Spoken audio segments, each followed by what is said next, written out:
What's up, my dudes? It's time. Infinity Evolved finally dropped. Honestly, I was kind of waiting for a full card reveal over on the website so that we could do a bit of a review to see what might be meta, what might not, but I mean, like, it's already out, so why even bother, right? Let's just get straight to pulling the cards and seeing what we can get to here. I do mainly play Abysscraft, so I'm hoping to get the Ginsetsu and Yuzuki, but I also wouldn't be mad at getting some Dirt Rune cards. Not sure how Dirt Rune's going to be, considering some of the things that we've seen, and there isn't really too much of a payoff just yet. But hey, you never know. Let's begin.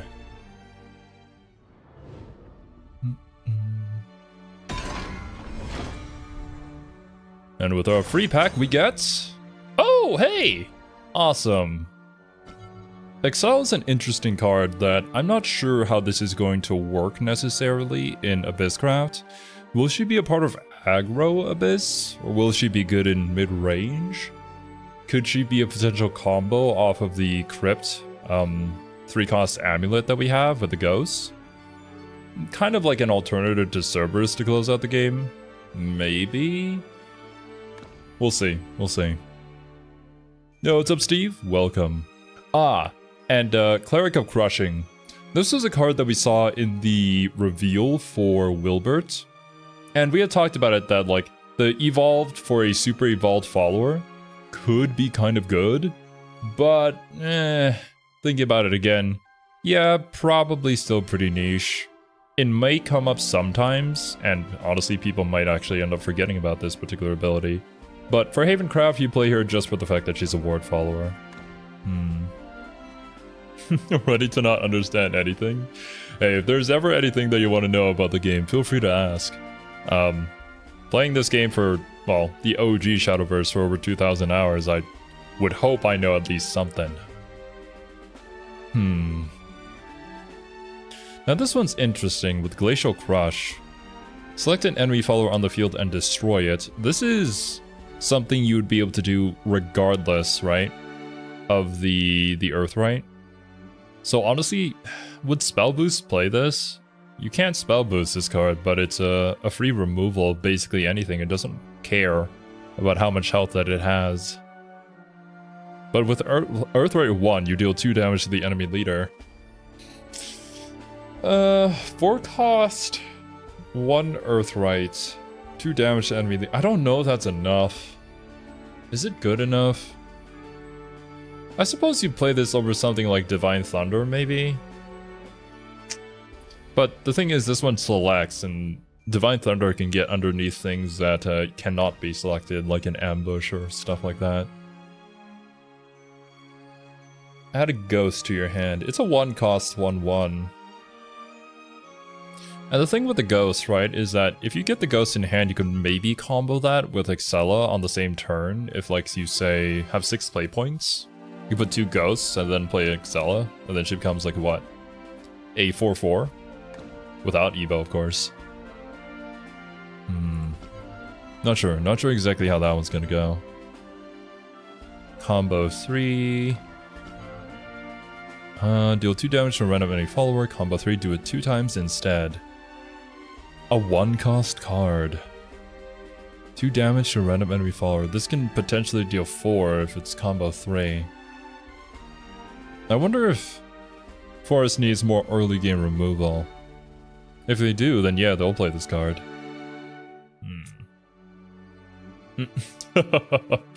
Played the Binding of Isaac for approximately 1k hours across 7 years. Do not know what half the items in that game does. Fair enough. I definitely think there might be a difference when it comes to card games.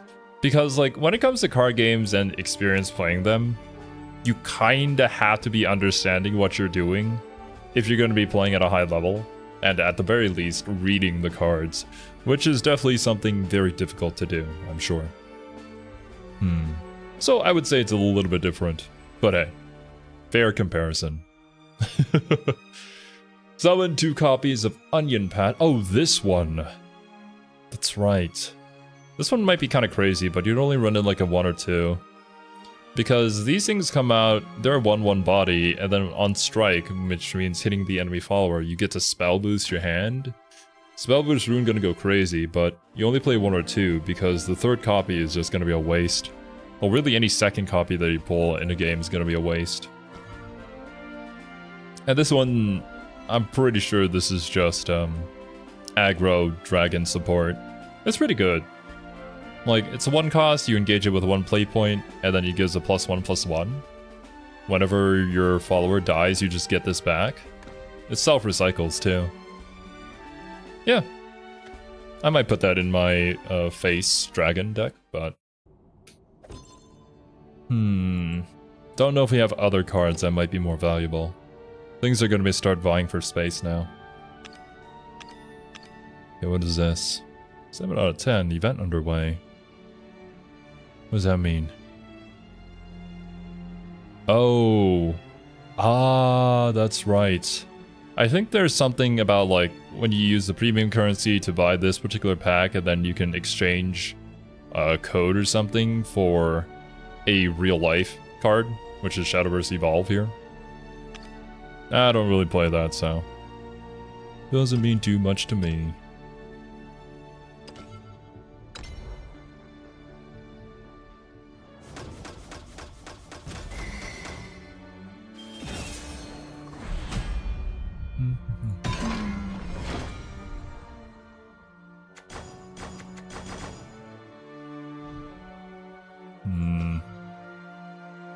Soraya Gunslinger Maid, 2/2/1.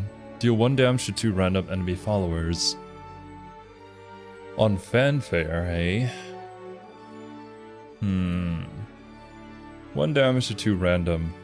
Apollo is a 3 cost 1/2, I believe. Yeah, that does 1 damage to all followers. On Evo it does another damage, but this one could be good early game clear. Honestly, this might be good in the sword mirror. Being able to clear like a quick blader and an ignominious samurai.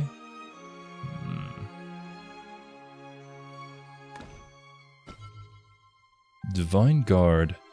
Select an allied follower on the field with ward. Give it +1 health. Deal X damage to a random enemy follower. X is the selected follower's defense. This is pretty damn good, honestly.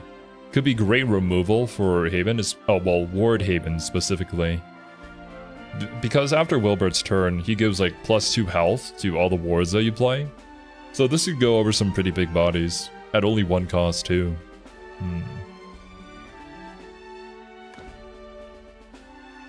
Only played single player deck building roguelikes. Good news is that I can in fact read the cards' descriptions. Awesome. I actually never played one of the single player roguelike card games. What was it? Inscription? I've heard that Inscription was actually really damn good. It was also kind of weird too, in some of its gameplay, but yeah, I've never tried it before. I don't know how to feel about this one. It's like, when it comes to aggro Abyss, we do have a lot of bats, we do have a lot of ghost, we have a lot of early game cards, but is there really a big enough payoff for this to be worth running yet? There are cards that benefit from the bats being summoned, but... with how many mid-range decks that are out there that will probably just out-heal you, I don't think it's a great idea yet to be playing that. Arcane Archivist. Fanfare, select a card in your hand, return to deck, and draw a spell.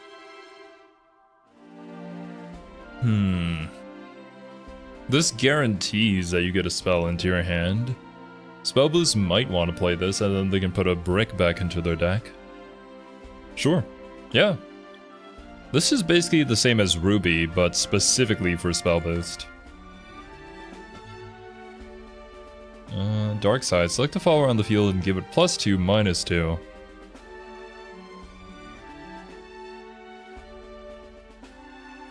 So, you could use this on your own follower to buff them, to do more damage, as long as they have more than 2 health. Or you could use this as removal for any enemy follower that has a 2 or less health. But would you put 3 of this into your deck? Would you put even 1 of this into your deck? There are better cards. I don't know about this one. There could be some, like, weird line of play where you'd put this on Excella. I believe she has 3 HP, so this just boosts her up a little bit more. But, you'd have to have both Excella, the combo for her, and this card in hand, which I think is pretty unlikely.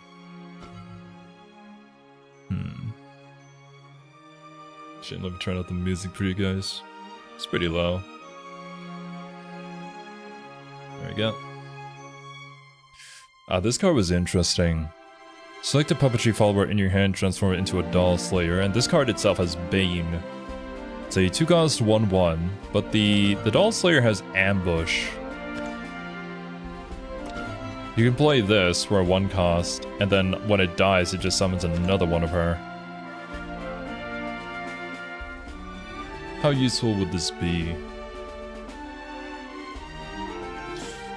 I can imagine her being great for early game removal, and she's somewhat sticky, because she just keeps summoning herself back. Unless, of course, if you can clear all of them before she's able to... Wait, no. Because the fanfare activates only when played from hand, right? So, you put this down, you make one of your puppets into a doll slayer, you play this dies, it summons another one of her. Yeah, it summons her, doesn't put one in your hand. So, yeah. Basically 3 bodies overall. And, sure. Maybe? I don't think Puppet is really struggling for early game removal, though. But again, I don't really play a whole lot of Puppet, so who knows. Gelt. Now, we were expecting Gelt to show up because we already had, I believe her name is Amelia, and they're kind of a combo. Gelt is a 3/3/3 ward. At the end of your turn, if there's a super evolved allied follower on the field, give all allied followers on the field +1/+1. If there's a super evolved allied follower, what would our targets be? Would it just be Amelia? Or would it be the new Swordcraft Legendary that super evolves itself after Rally 20?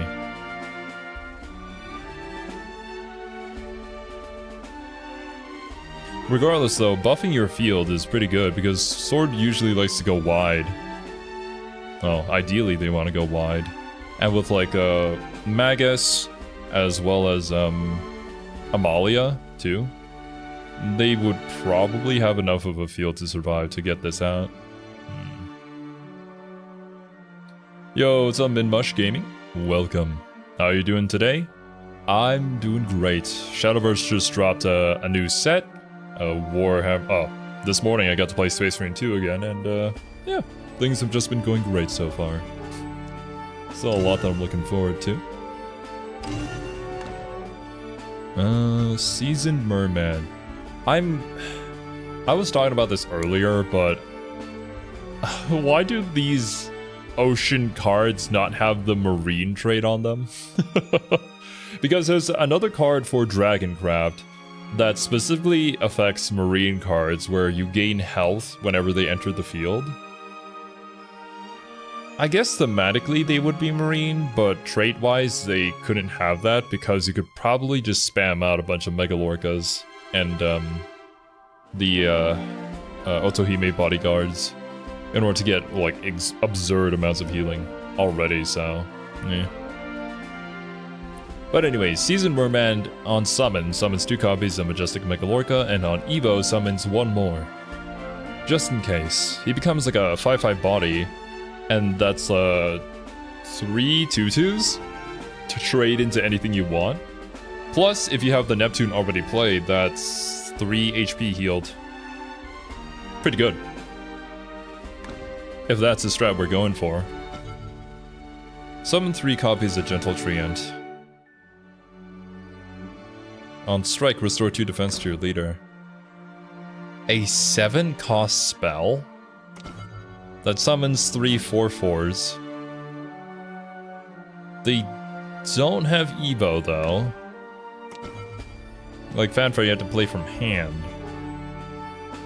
So I guess you had to manually evolve them if you want to get the Restore to Defense. Would mid-range Forest play this? Control Forest? I don't think so, no. I think this card is kind of booty cheeks. And not in the good kind of way.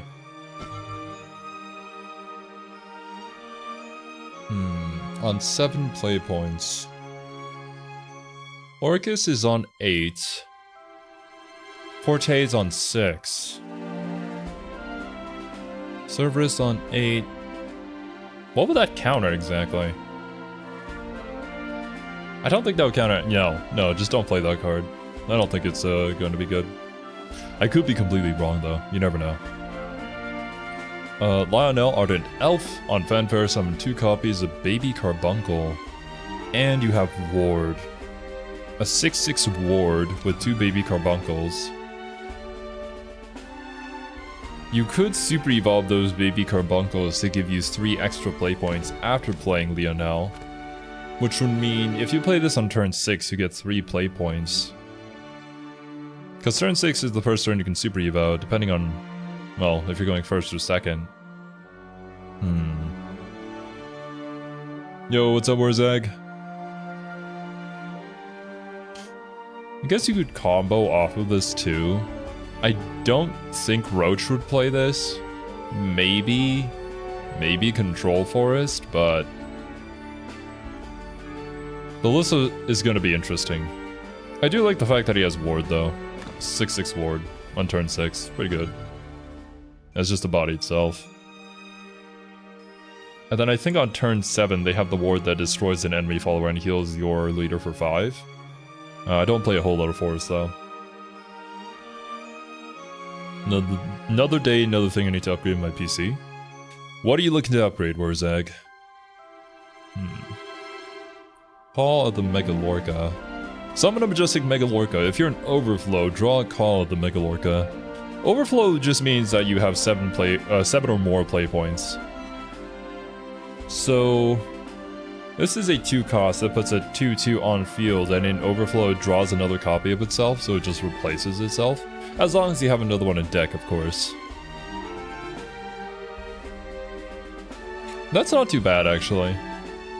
If you're going for the Neptune strategy, you can play this and use it as early game removal. This card was actually...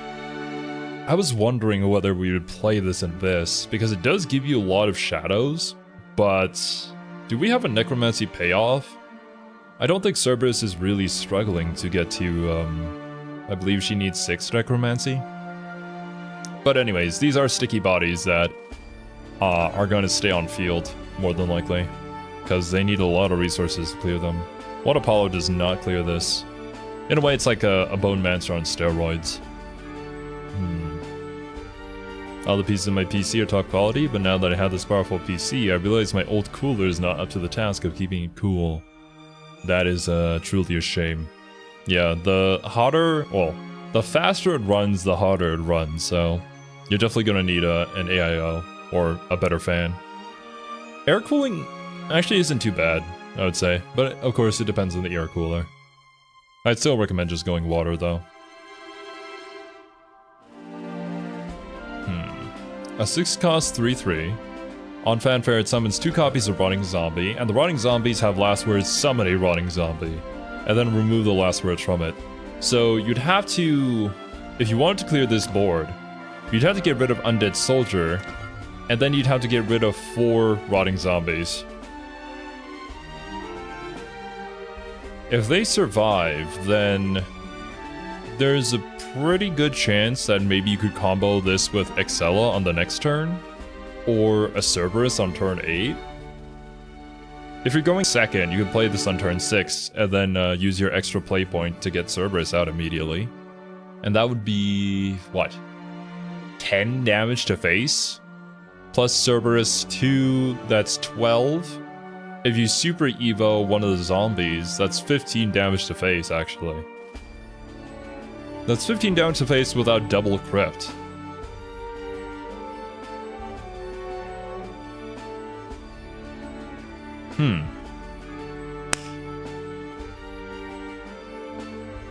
Oh shit, I got him. Sorry about that. I just swatted a fly that was bothering me. Bro's been in my room for a while now, I couldn't catch him. Alright. Ultra Instinct.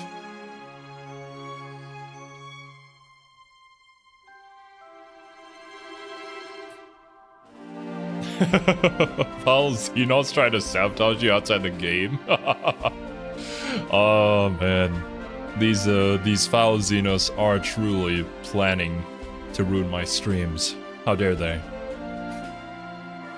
I feel the sound of my PC. There's a glass panel, and that guy gets hot when I play a thing like Space Marine 2 or Helldivers. Yeah. Then you just need better cooling. Might be the GPU, might be the CPU, probably the CPU.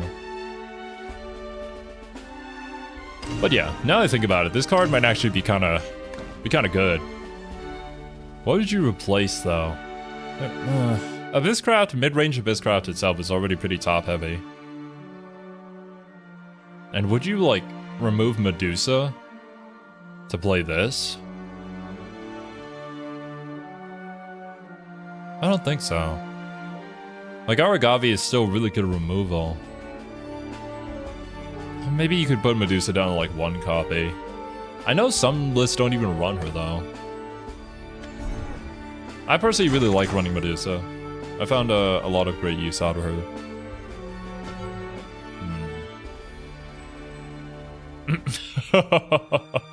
What's related to words that, but I guess it works out for you too.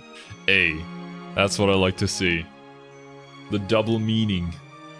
Should have just played it off, Steve. Being like, damn. I thought of that right in the moment. Anyways, fanfare. Select an enemy follower on the field, deal 3, gain an Earth Sigil. Good removal without Evo. Before, I believe for Dirt Rune, you had the 3-cost Owl Dude. On Evo, it would deal 5 damage to an enemy follower. But this one deals 3 with a 4-cost, and also gives you an Earth Sigil. And on Evo, it does another 3. Yeah, we play this. We need more Earth Sigil generators, especially for the new Dirt Rune gold card. If that is ever actually going to work out.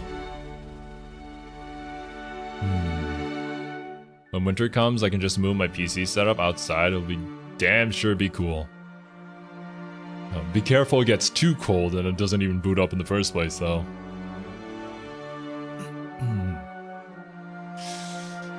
Artifact Portal.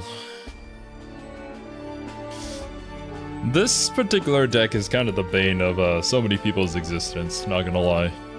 The fact that you can just copy artifacts straight out of its hand for free, essentially. Don't know how much I like it. And did you guys see the legendary Portal Craft card, Karula, that they came out with? That thing is insane. It's just another Alouette. Maybe better than her, who knows. But anyways, this one gives you a Gear of Ambition, and on Engage 3, destroys this, and then puts, select an artifact follower in your hand that costs 5 or less, summon an exact copy of it, and give it destroyed at the end of your opponent's turn. Which doesn't really, it's not really much of a downside, because like you get the effect off anyways. You either deal 3 to your enemy's board, you deal 3 to the enemy's face, or you heal for 3. And that's really all that you need. Or alternatively, I suppose you could use this to put down a ward if you want to save yourself from lethal. But yeah. Artifact Portal. That's a deck. This one's If you're an Overflow, draw a card. Otherwise, it's just a 1/1/1 rush body. That's fine. Like, you could probably run this in a Ramp Dragon deck, but... like, I suppose you could use this as good removal. Anything that only has 1 HP is gonna get got by this in the early game. And then later on, it's not really a brick. It's just a 1-cost draw another card. Lucrative deal. Draw 2 cards. Your opponent draws a card.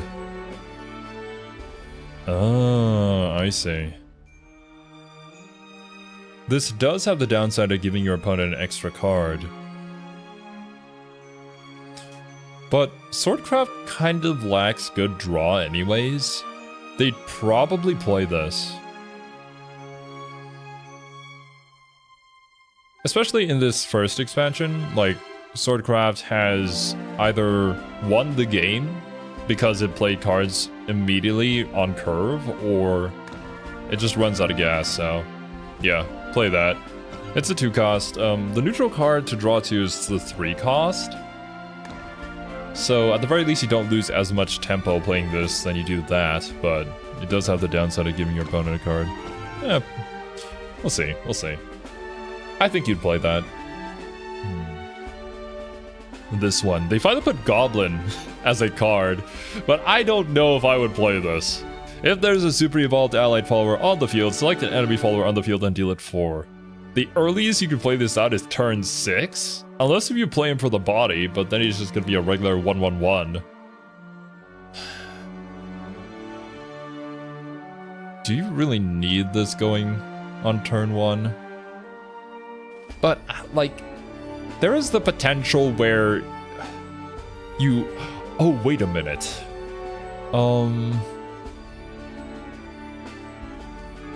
Actually, I can maybe see this being played in Roach Forest.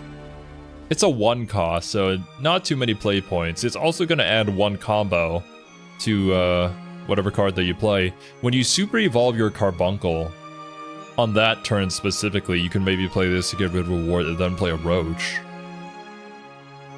Maybe? We have Bale though, and Bale can potentially just be 0 cost, so... I don't know, kind of a specific scenario. Fairy Fencer. Activates in hand. Whenever an allied follower super evos, set the cost of this card to 1, and on fanfare add a fairy to your hand. So, it generates additional fairy. This becomes a 1-cost, but the earliest it can become a 1-cost is turn 6. But then you use 2 play points to get 2 combo.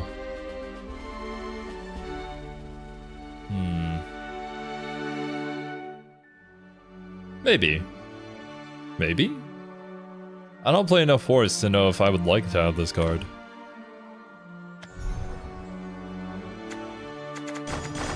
It's relying on a super eval though.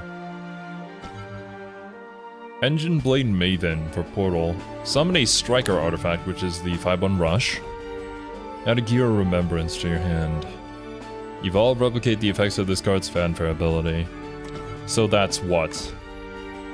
On turn 6, 5/1 Striker artifact, another 5/1 Striker artifact, and this would be a 6/7? That's a lot of board clear.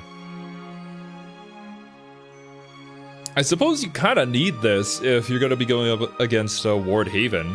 That's going to have like a massive wall in front of you, but...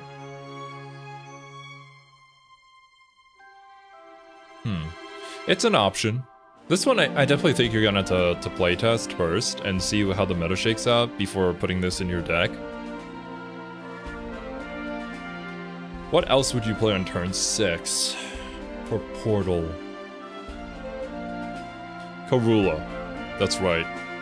Ideally, you want to be playing Alouette into Karula, but I suppose you could have this as a separate option if you don't draw your Karula.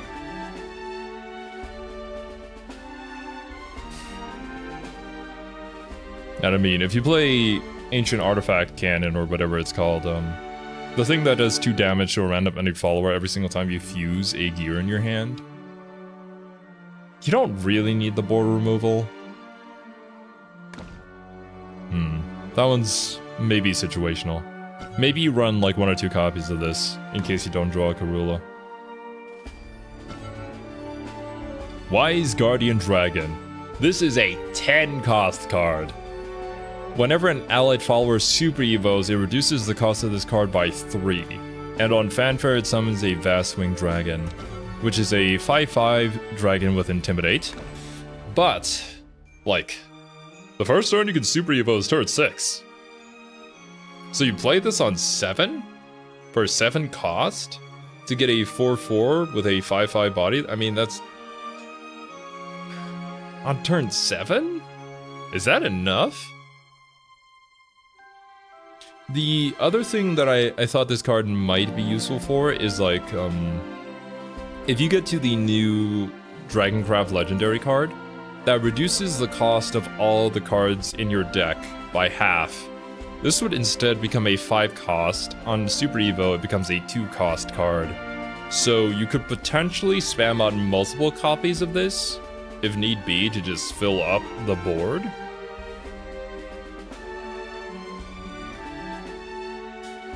But there has to be a better payoff than just a 4/4 and a 5/5 at that late in the game.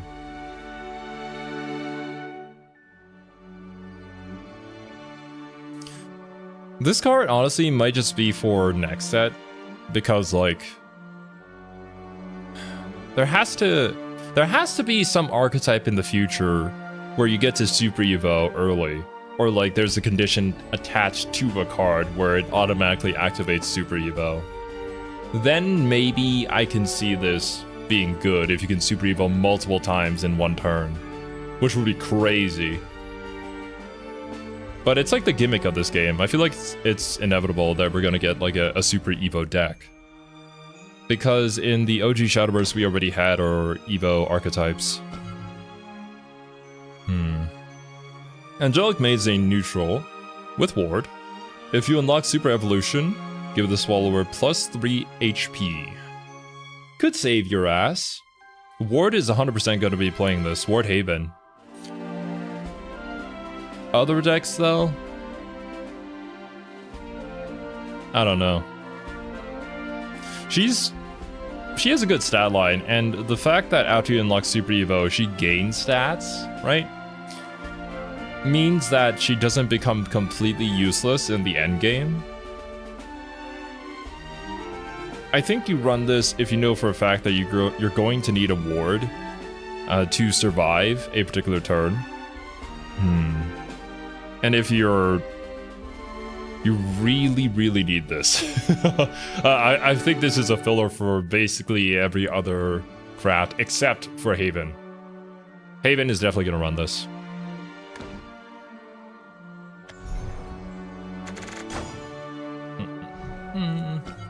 Night Shadow Ninja Master. 5 cost, 4/5 ambush.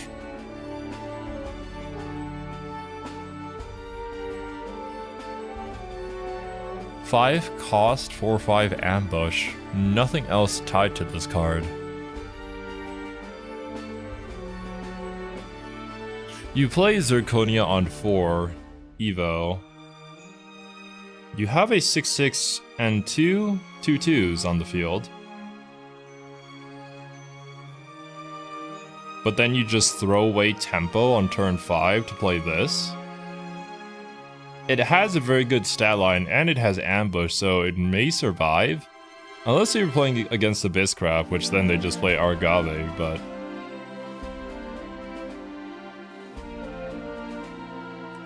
On turn 6 you could potentially get like a Amelia out. Wait, isn't 5 cost also Magus too? And the new Swordcraft Legendary, it depends on Rally. So why in the world would you ever play this? Yeah, no. No. I don't think you play this. Unless you have some sort of meme build going on with a bunch of ambush followers. The thing with ambush is that it makes it so that your opponent can't send their followers to attack these followers until the end of their turn. So it just becomes a board that you can't interact with, and it's not very fun. Which means that ambush is never going to become meta or like its own archetype. At least one would hope.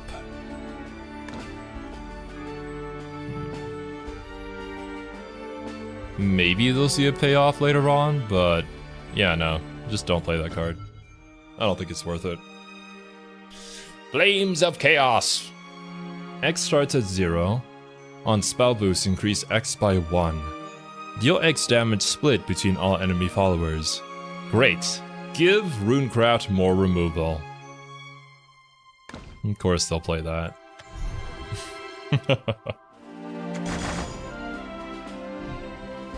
What is that? Band of Battle Princesses.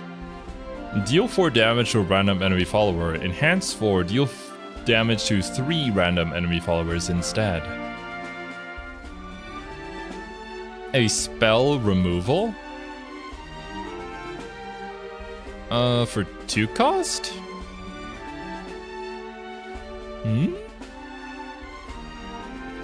It's good removal, especially on the enhanced 4, but that also means you're not playing Zirconia on turn 4. Well, when would you play this later on, instead of getting a body on field? It's a cute card, but...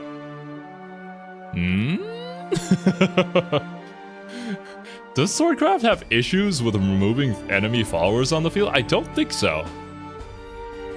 I don't know. I think this is not going to be for the Rally Sword. That, maybe you play this in, like, Control Sword, if that's gonna become a thing? Maybe? It's hard to imagine a scenario, though, where I play that. Meme builds are my favorite? Yeah. I like a good meme build myself. In fact, ever since the start of the game, I was playing the craft that people said was the worst craft in the entire game. Now opinions have sort of changed because people figure it's really fun to be playing some underdog deck and then somehow beating the meta. Sometimes. The Ordinary Knight. 4 cost 3/3. On Fanfare, draw a spell. On Evolve, recover 2 play points. Huh?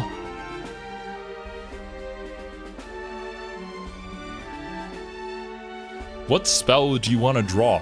You want to draw into the Band of Battle Princesses? I guess maybe you play the 2 cost, draw 2, your opponent draws 1 card. On Evolve, recover 2 play points. You want to use your Evolve point on this guy, not Zirconia? But then again, I guess you get to play like 2 1/1 followers if you play this on turn 4, so you basically get the same amount of value, in a way, when it comes to Rally on turn 4 as you would as playing as Zirconia, but she's just way more powerful.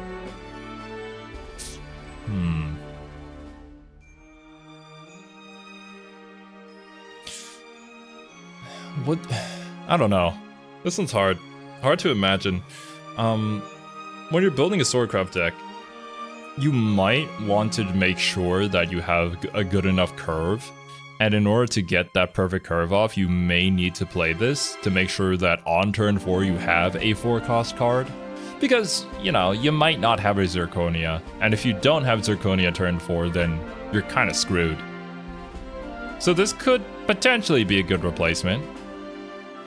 It's good enough to do what it needs to, but...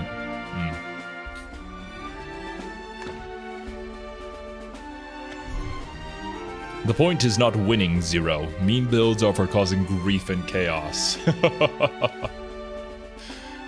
There was a deck in OG Shadowverse where...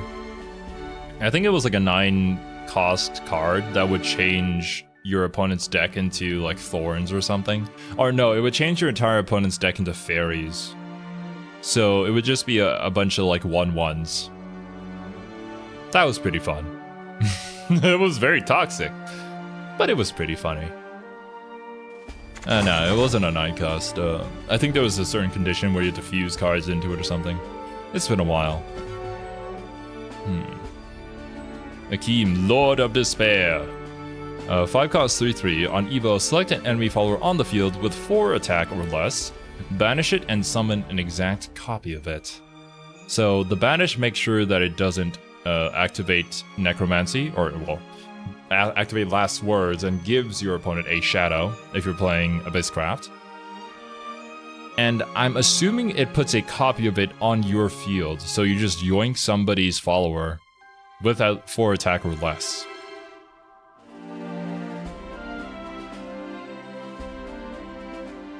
What potential targets would this be good for? 4 attack or less. Wait a minute. Doesn't Medusa have 3 attack? She's a 3/7? What, you just yoink your opponent's Medusa and then clear their entire board? But I mean, if they're playing Medusa, she's probably the only thing on board. This will be interesting to see the implications of this card and how people use it. There's plenty of cards out there that have less than 4 attack. So, yeah. Maybe they play it, but it does cost an Evo point. And in this game, we only get 2 Evo points, regardless if you're going first or second. I don't know if it's valuable enough to be playing this, and what Portalcraft deck would use it. Maybe in Puppet, but Puppet doesn't really have an issue clearing enemy followers. Artifact definitely doesn't want to play this on turn 5. They want to be playing Alouette.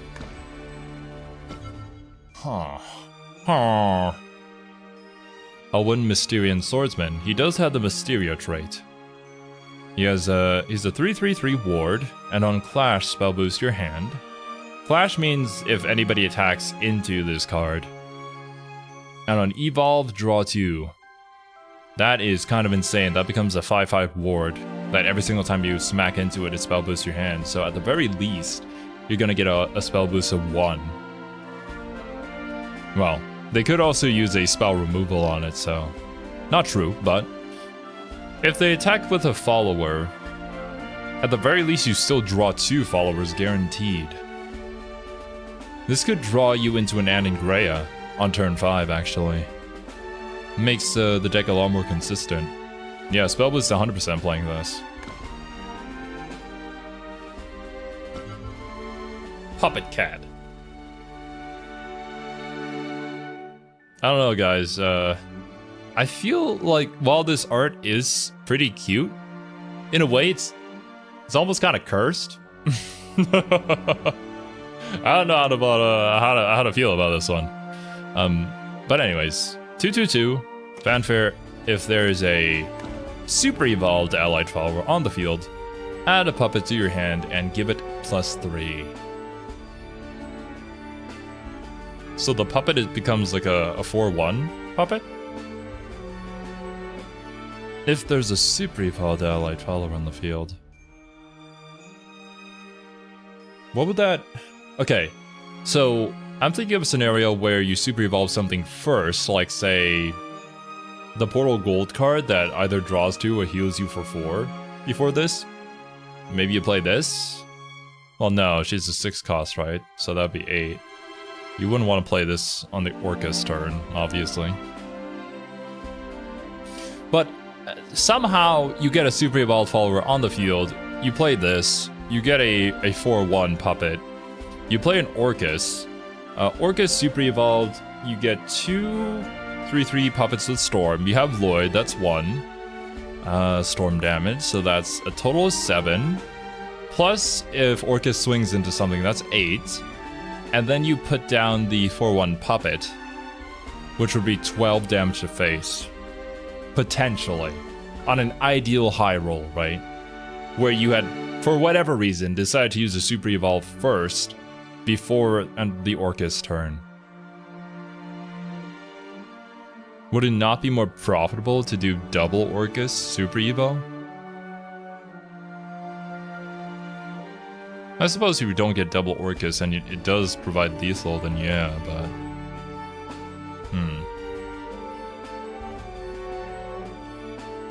Yo, what's up, Mick? This card is also a 2/2/2 vanilla for half the game. It is, but this would be played in a deck that doesn't really need that. Like puppets, they're just zero cost followers that they can spam out with a ton of other cards that they have. And they also have a way to give their puppets Bane, which just destroys any enemy follower regardless of the amount of health they have.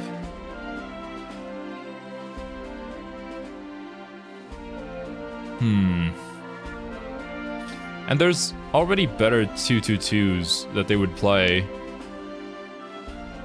Unless if you don't play this in Puppet, but no. No, there'd be no reason to play this in anything outside of Puppet. You just have better cards.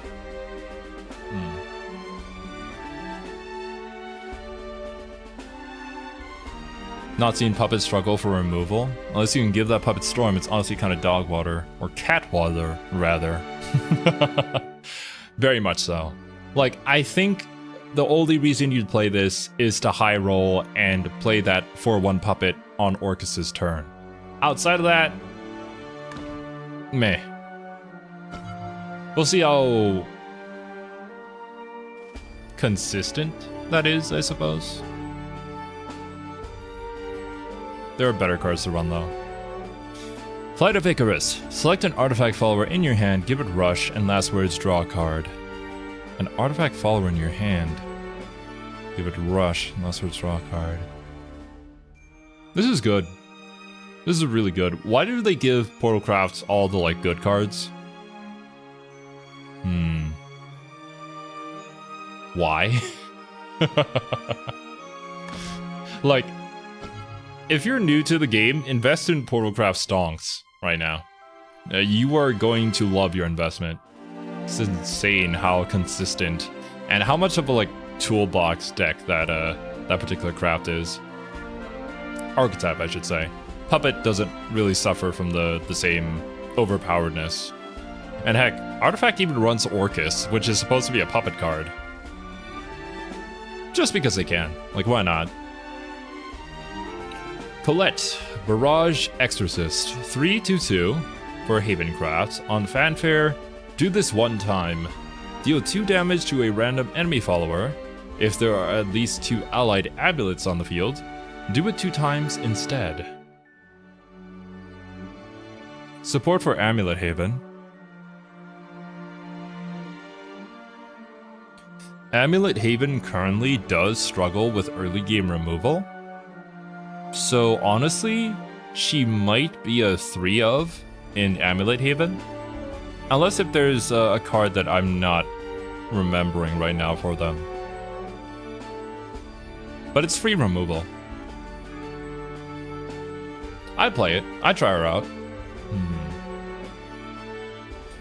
Colette looks like it solves Haven's bad matchup versus aggro, specifically Sword. Is it time?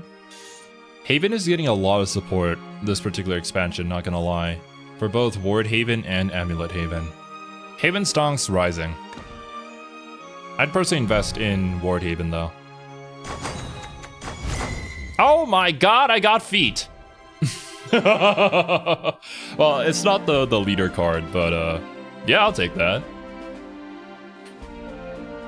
Pascal's Dance.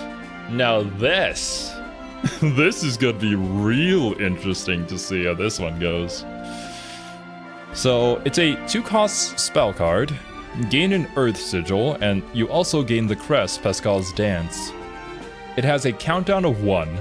At the end of your turn, draw a card. So good, it gives you a sigil, and it also gives you more gas in the tank. But then, Earthright 10. Double the attack and defense of all allied followers on the field.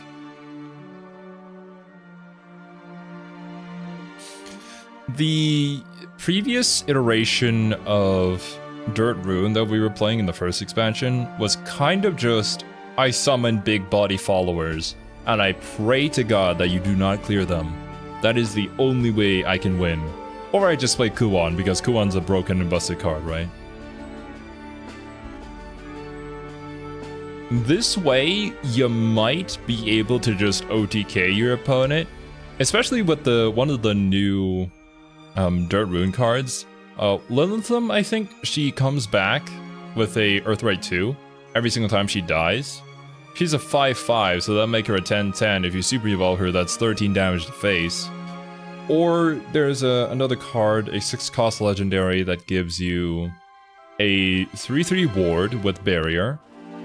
And if you evolve him, it gives you another 3/3 ward with barrier. And if you play Juno before that, that's another 3/3 ward. This one doesn't have barrier though, but that's a lot to clear. There's a lot of potential damage there, but how consistent is he going to be to get to Earthright 10? That is a lot of dirt. A lot. Like, this is super endgame level of dirt. We'll see. Wild Heart, 3/3 brush. It's a card. I don't know Forest very well. I'm sure they have better options. That's the animated version. Fight Lean! If you're an overflow, add a White Frost Whisper to your hand. Bane, evolve, deal 1 damage to all enemy followers, and the White Frost Whisper, destroy all damaged enemy followers, or increase the cost of all cards in your opponent's hand by 1 until the end of their turn. And now, for the most part, you're going to be activating Mode 1 against every other deck, except if you know for a fact they're about to get lethal, with a specific card that doesn't have an enhance effect, because this does not affect enhance. Or if you're playing against Combo Forest or Roach Forest.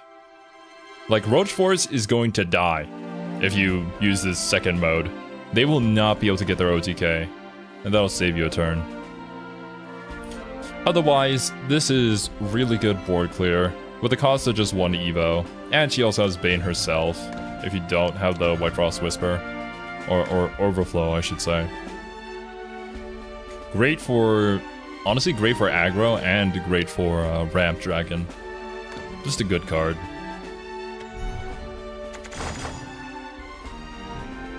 What are you? Oracle of Malice. Select an enemy follower on the field, give it at the end of your turn, destroy this card. Huh? I mean... for Havencraft, I guess it's removal? That's such an interesting way of going about it, though. It's not like, oh, select an enemy follower on the field and destroy it, right? It says select an enemy follower on the field and give it at the end of your turn, destroy this card.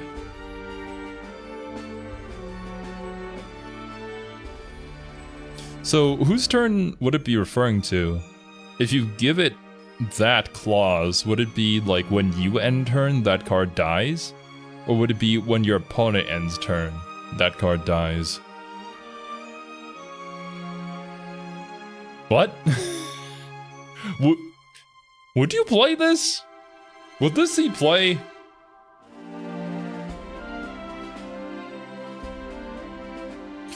If it's when you end your turn,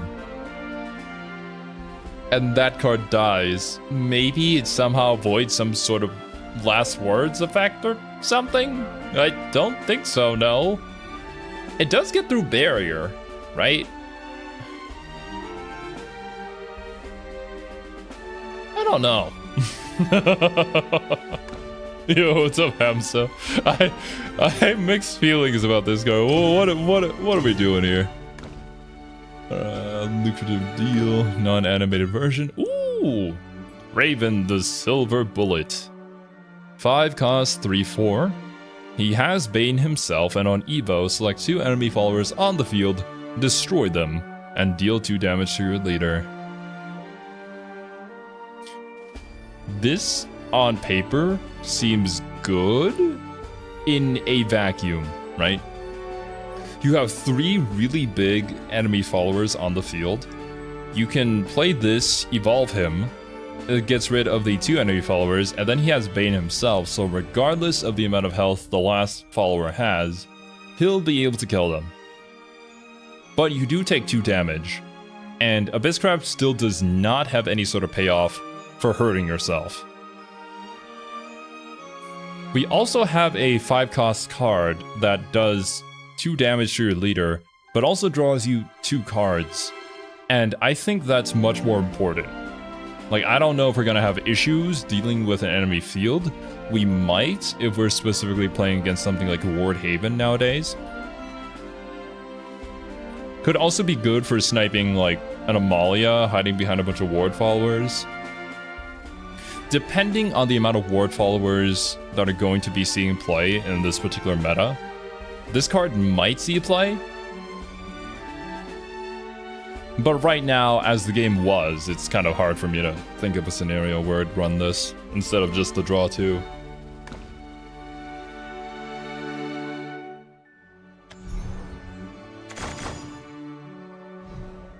Ah, this one. This one's a Dirt Rune card. On Fanfare, she basically selects the Witch's New Brew from your deck and puts it in your hand. Which is a 1-cost, well, I can click on it, a 1-cost Earth Sigil. On Fanfare, if you play this out of your hand, it draws a card, so it replaces itself too. So, good early game draw. She's a good 2/2/2. Good stat line for this. If there's a super evolved allied follower on the field, gain 2 Earth Sigils instead. So that's after turn 6. At the quickest. Which might help whenever you're trying to go for the, like, Pascal's Dance, which might be a meme, might actually see play kind of thing. But at the very least, you give... with 2 Earth Sigils, you gave Lilithum an extra life, right?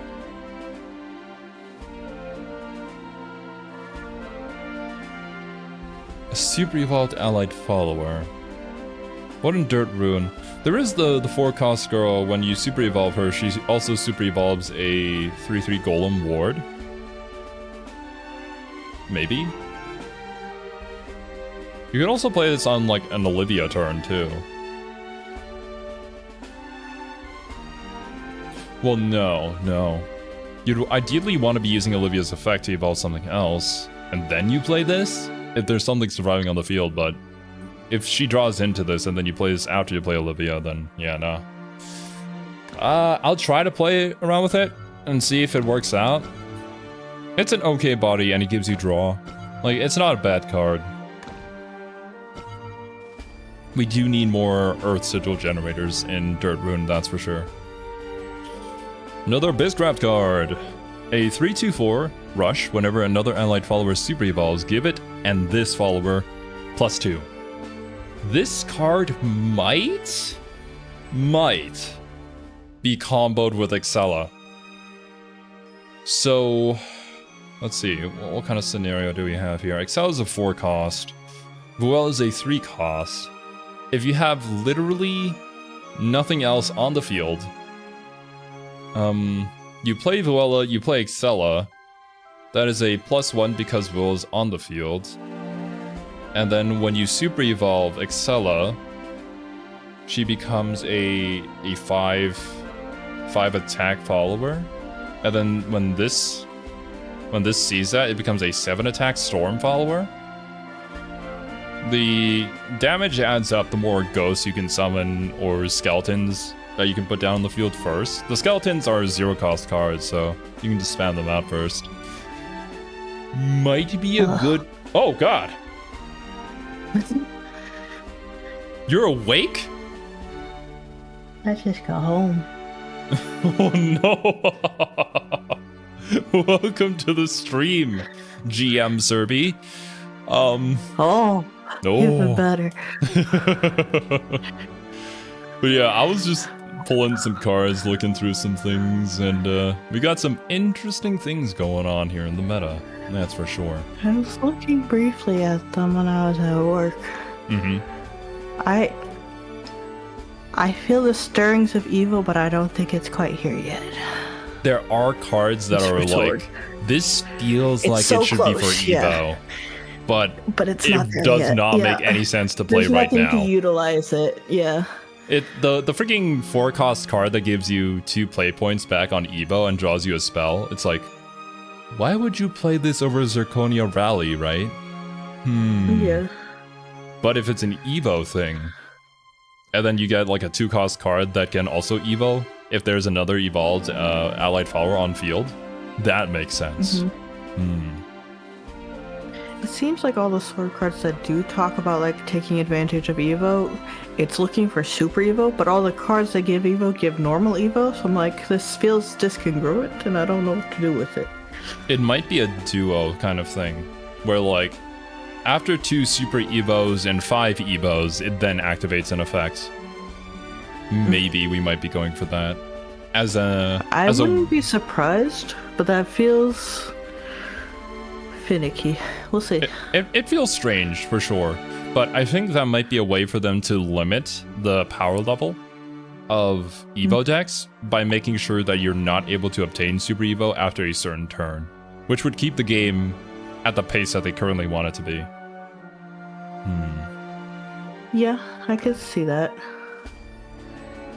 I think just having more specific requirements tends to be what they're looking for to keep things slower. Yeah. I definitely think they need to add more specific requirements, because like Orcus being played in Artifact Portal doesn't feel good. Like it doesn't make sense. No, it shouldn't be the case, but it is what it is. It's like a good card for Take 2. They kind of had to balance it for that too. I saw some new Portal cards already, but I didn't look at what they actually were. Oh wait, do you not see Karula? I've only looked briefly at it, and I mostly just looked at the sword and neutrals. Oh my god, okay. We'll go through all the cards that they released. And then we'll talk about some of the bullshit that Portalcraft got. I think more bullshit? Well, you see, Artifact Portal wasn't consistent enough. We had to make them more consistent. So anyways. Yeah, of course. Havencraft 2-cost Amulet. Engage 1, destroy this card, restore 4 defense to your leader. I see Haven got some card that did some bullshit like restore 10 health, but then you lose it again after 2 turns or something. Yeah, something crazy like that. Yeah, that seems like a fun card. That seems like a stall I need to win next turn or I lose kind of card. Yes. Anyways, this one kind of mad. It doesn't really draw you into anything. You can maybe use it to save yourself an extra turn. Like, get out of Albert Lethal, but we don't really have a payoff for heal. We don't have, like, a Tenko's Shrine where you do 2 damage. Good start. Good pull. I got 5E. Alright. Not gonna lie, I don't really give any care about the new leaders or animated cards. So I'm probably gonna, once I get the cards I want for my deck, just keep pulling on the original and get... Because I want the Quan animated, and I want the,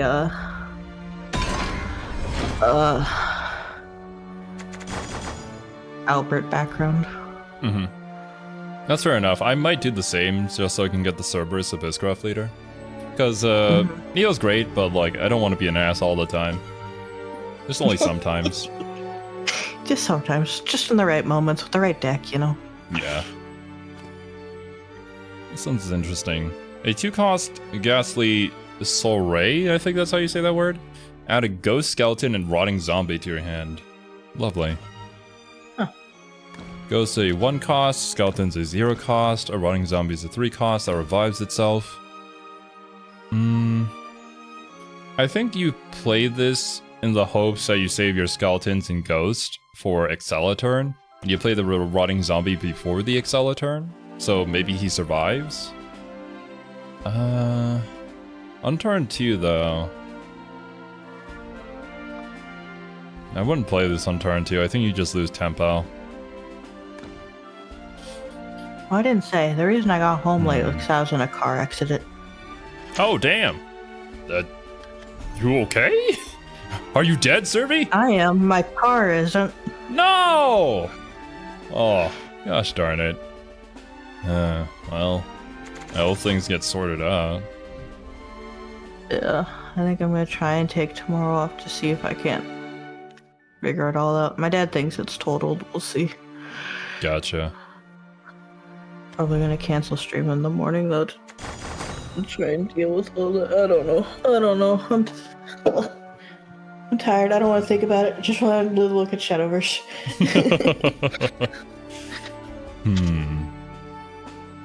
Rest in peace, Honda Civic. Damn. Toyota Prius. Honda Civic was my old car. That one already died. Oh man, okay. So we have Synchronous Hearts, a gold, a 6-cost Portalcraft spell, Summon a Lloyd and Victoria. One is a 1/6 Wait, you Lord. get both of them? You get the Lloyd and the Victoria? God damn. And the other one is a 6/1 Rush. Follower strike, deal X damage to the opposing follower. X is this follower's attack. That's the one that the new Portalcraft leader summons. I did see that. Yeah, Zway summons a Victoria. Yeah. Pretty good removal tool, while still keeping the 6/1 body on field. That being said, she's a 6/1, so probably pretty easily kill her. Yeah, but her ability is what counters that. Zway's ability? No, Victoria's. Follower's strike. Activates when the follower attacks before damage she doesn't take any damage. Follower strike only activates when attacking another follower, and leader strike only activates when attacking a leader. I'm pretty sure follower strike is when she attacks something, so she stays alive, but then she only has 1 health, right? So like an Apollo would clear this, or like literally any other puppet deck would clear this. But she's still a big cost card on the board that you have to clear. But then there's also the Lloyd in that card that'll just fuck that up too. The Lloyd doesn't have Bane in this instance, but it is a 1/6, and it has Taunt, which means that your opponent can't... I saw a card, I don't know if it was neutral, that can give Bane to things. Don't recall, but yeah. The Lloyd might be able to save the Victoria, maybe, and the off chance your opponent doesn't have any sort of like removal that doesn't target. But if he does save the Victoria, then that's 6 damage to face without any evo. A maximum of 9. If Lloyd survives, it's 10, but yeah, doubtful. We shall see. I like that they're supporting Puppet, though. I'd rather see Puppet than see making Artifact again. Oh yeah, I would much rather see Puppet than Artifact. Speaking of artifacts, Carnelia Ember of Darkness. Fanfare add a Gear of Remembrance to your hand. On Evo, select an artifact follower in your hand, give it ward, and can't be destroyed by abilities. Lovely. Well, that protects the Victoria. No, it doesn't. It selects an artifact follower. Victoria is not an artifact. Well, yeah, that would be an artifact deck. Yeah. Never mind. You can put this on your 1/5 artifact ward, and it would save that from being destroyed by like a Phil Dow or something. Yeah. Or there's actually a handful of new cards that can destroy things. A handful of new cards that don't even have to destroy. Finish.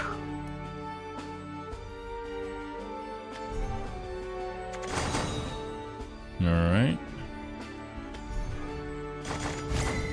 Oh, I got Odin. Nice. Nice. Odin, a 7-cost for 2. Fanfare, select an enemy card on the field and banish it. And he has Storm.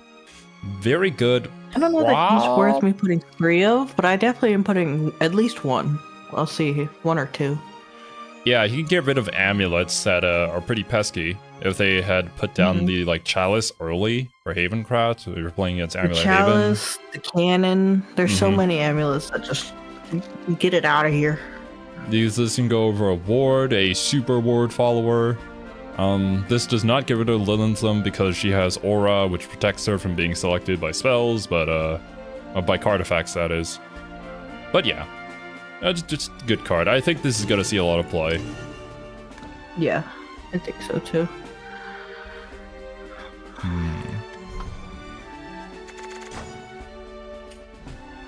Oh, what do you think about the 2-cost spell card for Sword, where it draws 2 but gives your opponent 1? I don't know. Because my thought process there, right, is I still have things like Cherub, where if my goal is bodies on the board, and she draws me a card, I feel like there's better ways to get draw, but I don't know. We'll see.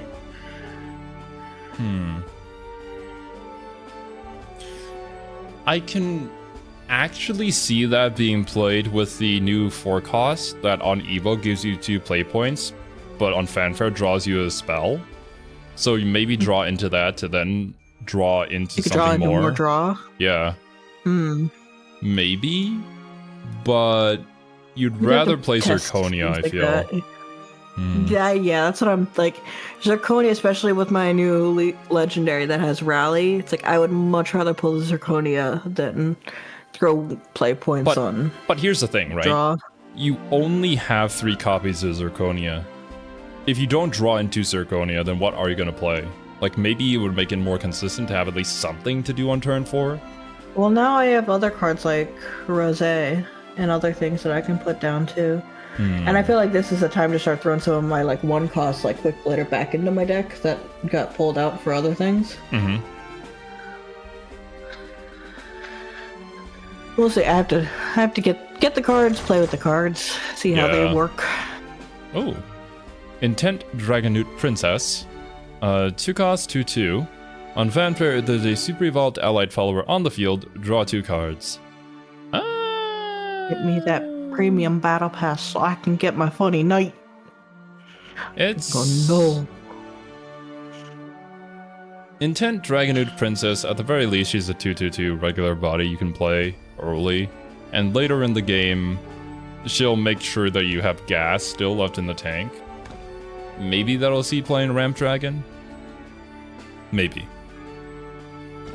Do we have support for Ramp Dragon? We have Phylene. And we also have, we have the chicken. The chicken? Yeah. The Phoenix is back, yeah. That's not how she worked before, right? She lowered everyone's cost before, didn't she? Before, I think on Evo, she'd summon an amulet that would lower the cost of all the cards you drew into your hand by half. But it worked for both players. Yeah, before. Yeah, pretty sure. Now it's just the dragon. Just the Dragoncraft like deck. It's just your own, yeah. The problem with that is it's an 8 cost card that doesn't have any other effect outside of that. So like, you either had to like ramp into that and play it early, or lose out on tempo and die. It's hard to say. I have to play around with it. It might be meta, it might be meme. It's one of those cards that I feel like it's kind of hard to balance. Probably Just more so put the meme. Haven exchange ticket. You've got to be fucking kidding me. Oh my god. You know how many people would wish they had that? That aren't you? Oh my It's only fair goodness. for how much I struggled to get Albert. I guess of the 3, she was the one I liked the most, but like, I'm not playing Haven. You're all about that Unga Bunga style. Gosh. Let me ram my dudes into other dudes. Oh, Agnes. This card is really good support for Amulet Haven. 5 cost 3/4 that has Storm.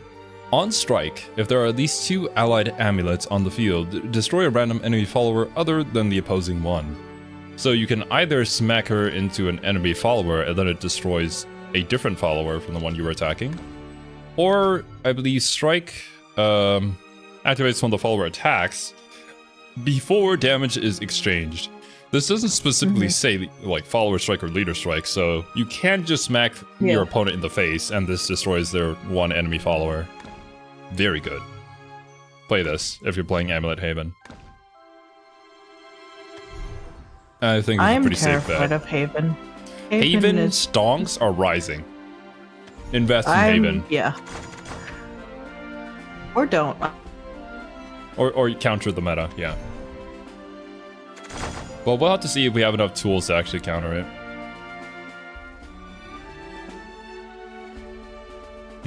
Serby? Serby! You okay? Serby! Rest in peace. I thought something was up when they started going robot, but yeah. What's up, Insaniac? Welcome.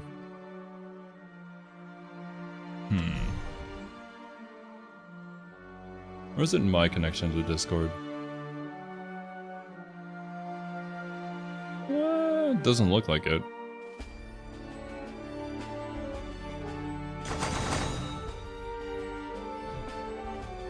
Ooh!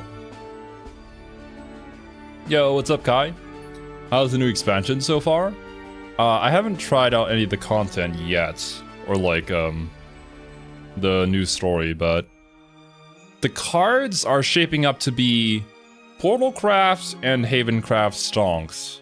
Everything else is kind of still up in the air. We'll have to do a little bit of playtesting to really see where things land.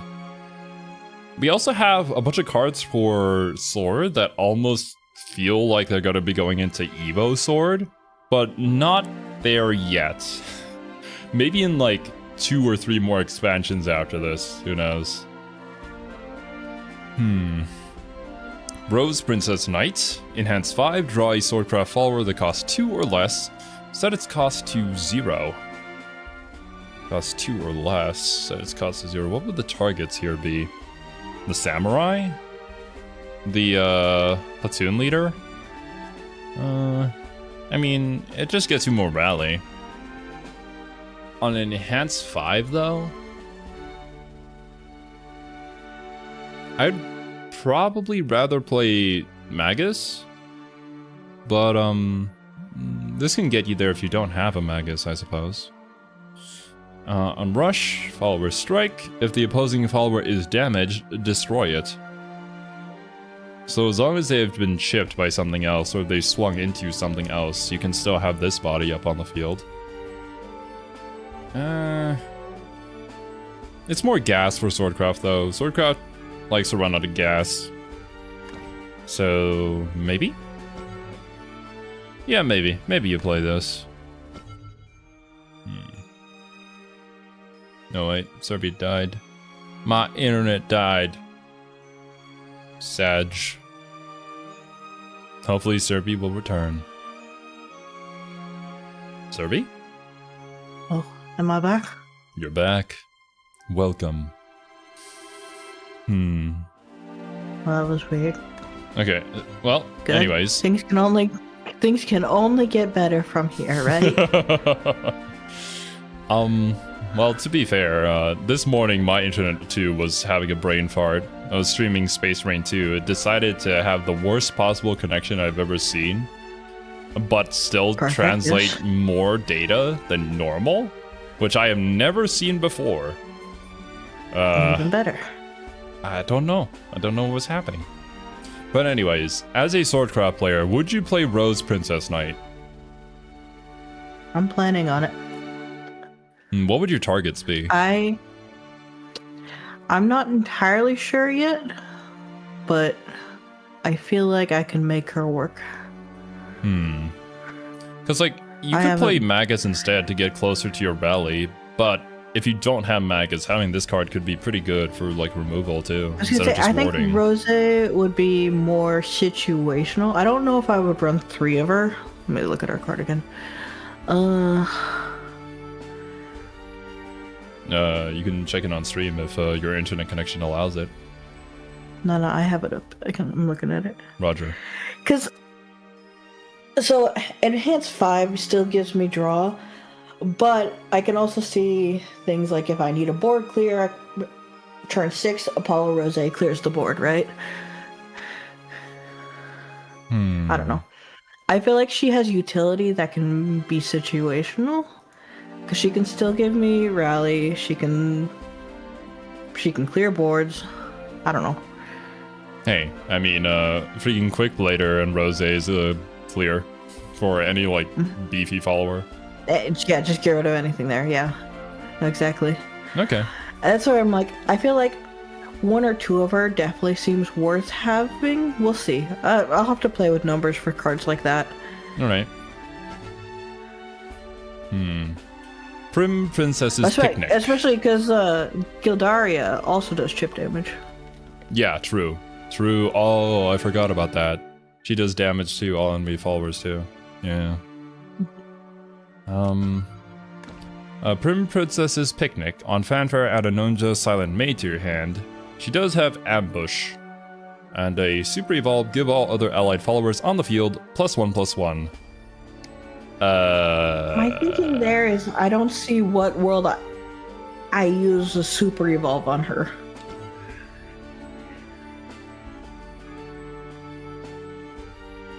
If there's a Ninja Silent Maid, 2/2/2. If there's an allied Prim Princess's Picnic on the field, give this follower +1/+1 and Bane, and she also has Ward. So It's just a stall, but like, so if you Super Evolve her, then you have the other card is a 4/4 with Bane and Ward. But that's still not a lot, especially considering you Super Evolve to get there, but you didn't even Super Evolve the card that you're buffing. I don't know.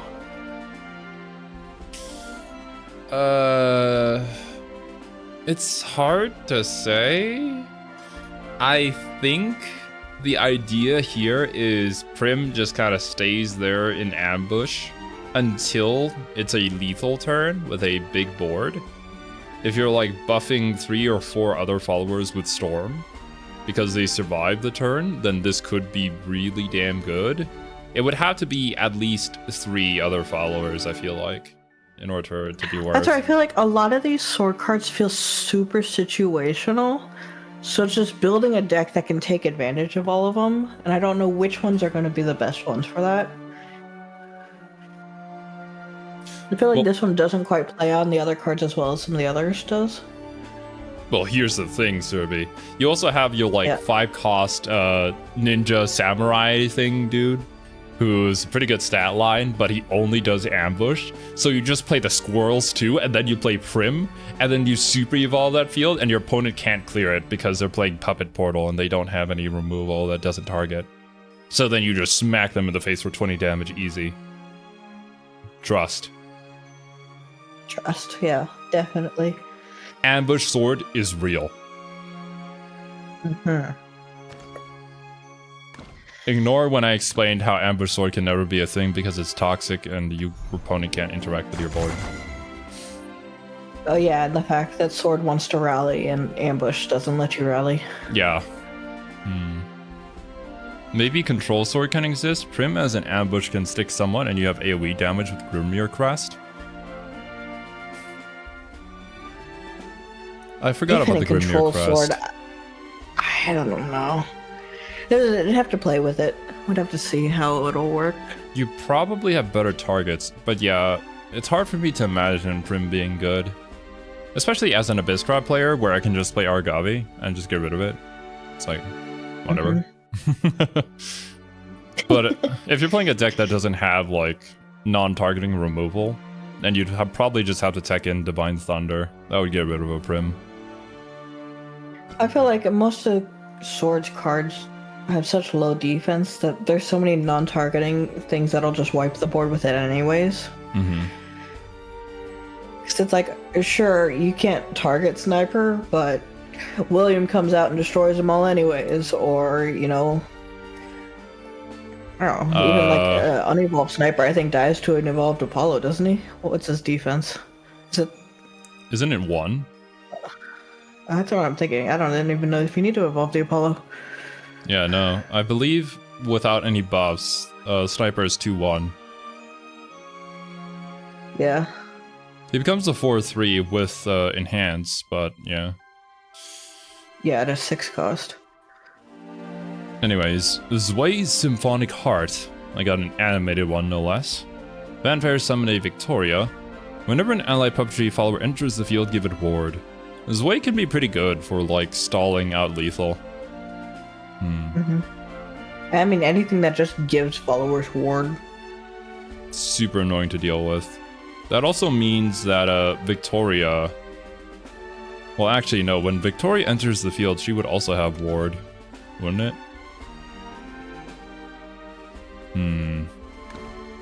Oh, dang, Portalcraft has a hot dude. I haven't seen this. What? Wait, are you looking at Karula? Yeah. That is the bane of our existence. Be warned. Oh, how could they do this to me? My luck is real. First pull Fenny.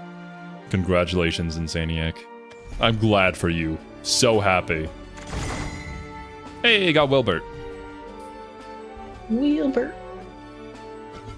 This card is insane. I mean, yeah. I don't know if you heard me saying it when my internet died, but guys, I think Haven's gonna be terrible. Just don't even look at it. Just not even worth looking at. Just trust.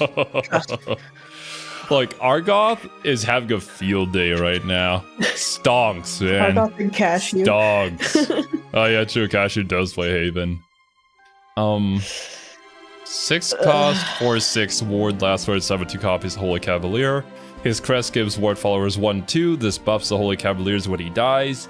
On turn 7, you play Aether, and that on Evo, I think, or Super Evo, she summons out 2 ward followers from your deck into play, which also get buffed by the crest. And then after that, play Jean. And if anything is surviving on the field, she wipes the entire enemy field, and she buffs your entire field, and then you just kill the enemy leader. It's easy. Easy. No. That being said, Ward Haven is going to be very expensive. On turn 5, you play a legendary. Turn 6, you play a legendary. Turn 7, you play a legendary. Turn 8, you play another legendary.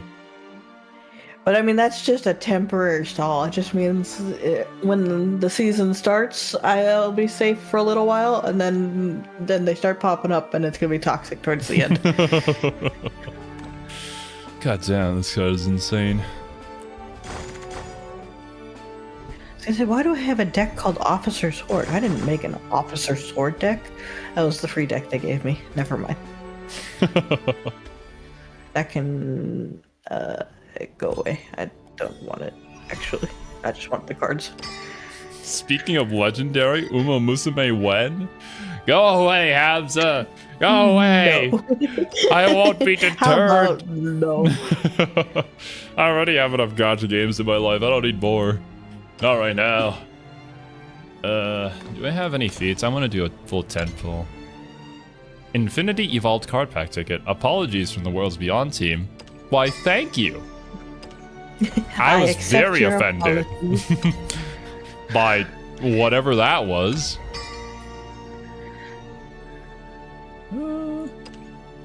It's not enough for 5,000. My collection grows.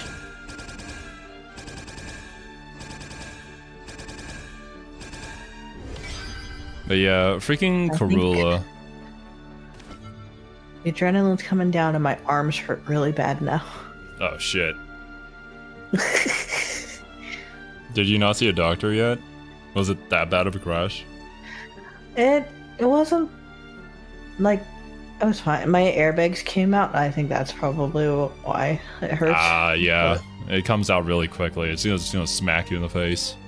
But I mean, yeah, you do survive. It does its job, but yeah. But yeah, Karula is insane. He's a 6 cost 5/4. Fanfare, select an artifact follower in your hand that costs 5 or less and summon an exact copy of it. And on Super Evolve, he gains the ability to attack twice. So you play Alouette on turn 5, that summons 2 artifact followers onto the field. You play Karula turn 6, that summons another artifact follower onto the field. If for whatever reason Karula survives, you get to Super Evolve and deal 18 damage, right? No, 16 damage to enemy face.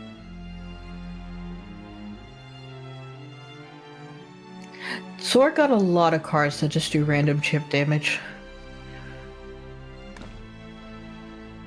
I mean, you have the cards that destroy damaged enemy followers, so it makes sense.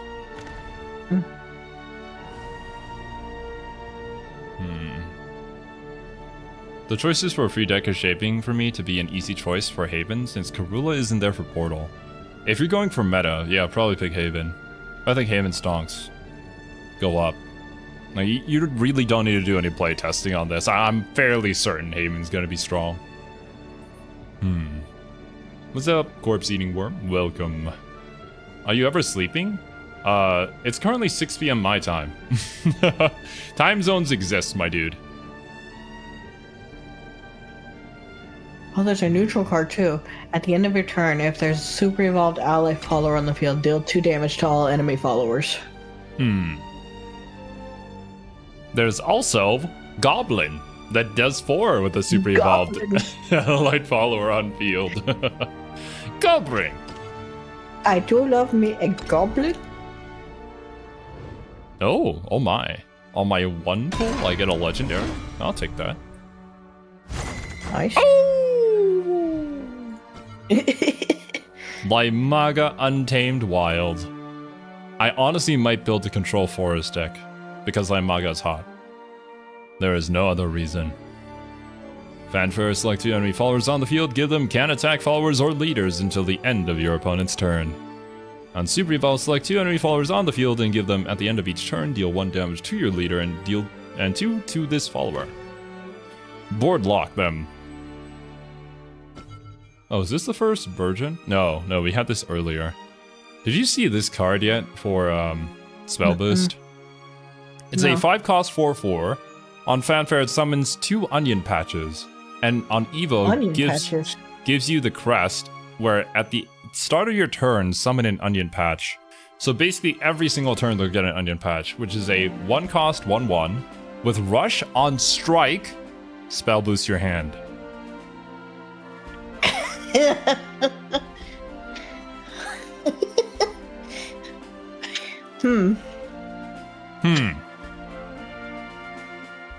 Interesting.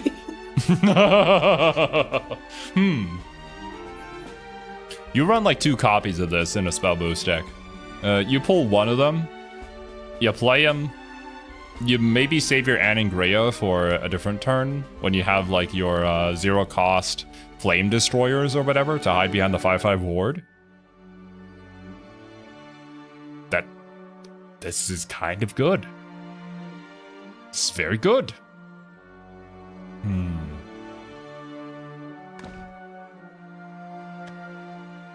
Man, I don't know what to prioritize in this deck. This little mice.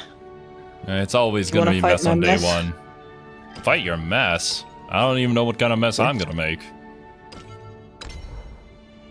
Even better. Currently got too many low costs. Ooh, Neptune. Hell yeah. Neptune, Arbiter of Tide, summon 2 copies of Majestic Megalorca. She's a 7-cost 5/5 with Ward. On Super Evolve, summon 2 more Megalorcas, which are 2/2 with Rush. And then she gives you a crest whenever an allied Marine follower enters the field, restore 1 defense to your leader. We talked about this earlier, but Marine followers are the Megalorcas plus the Otahime's bodyguards that you get from the 1-cost amulet. This will definitely help with clearing boards and sustain for Ramp Dragon. I don't know if this will be good in Aggro Dragon. Doesn't really seem to fit the archetype. Definitely Ramp.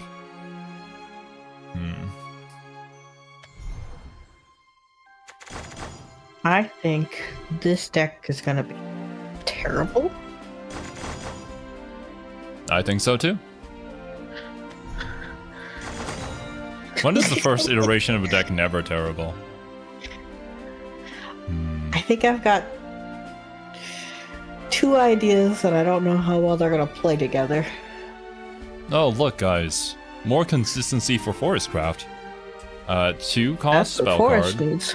Garden's Allure. Fuse Forestcraft cards. Draw a card. If you fuse to this card, draw 2 instead.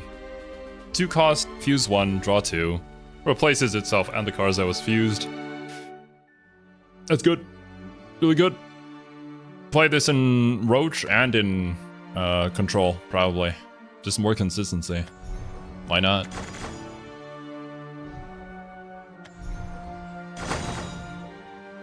Ah, we finally got it. The animated one, no less. Cool. Restore 10 defense to your leader. Gain crest. Countdown 2. Deal 10 damage to your leader. Okay. What if Haven gains a card that gives them barrier? To their leader? Yes.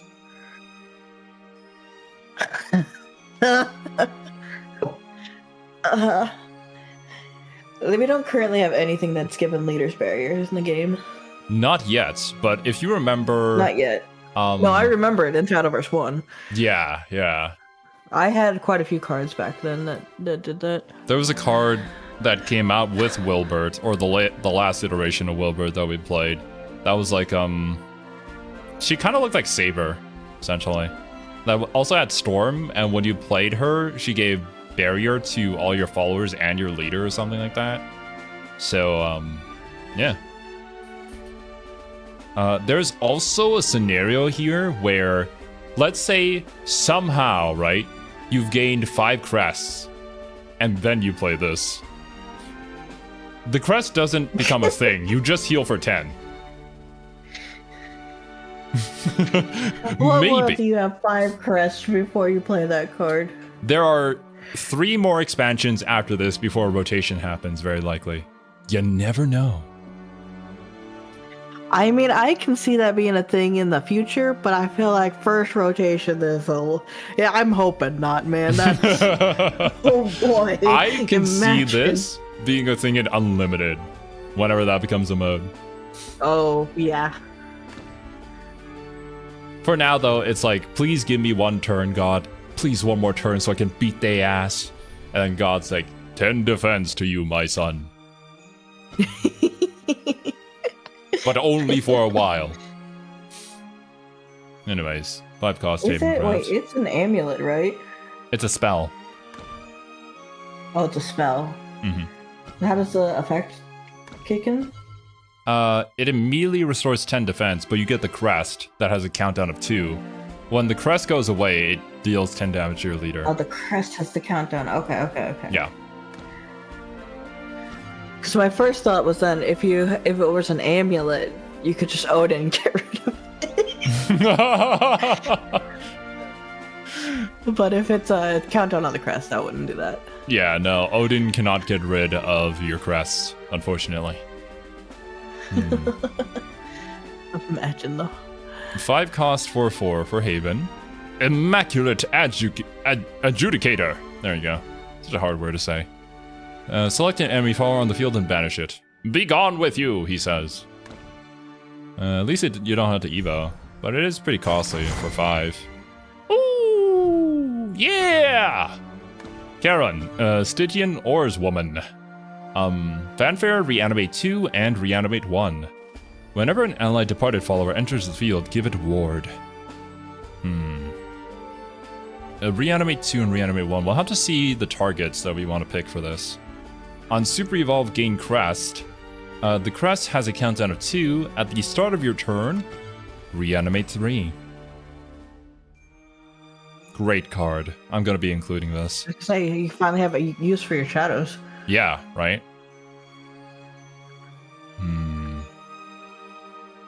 Wait, actually.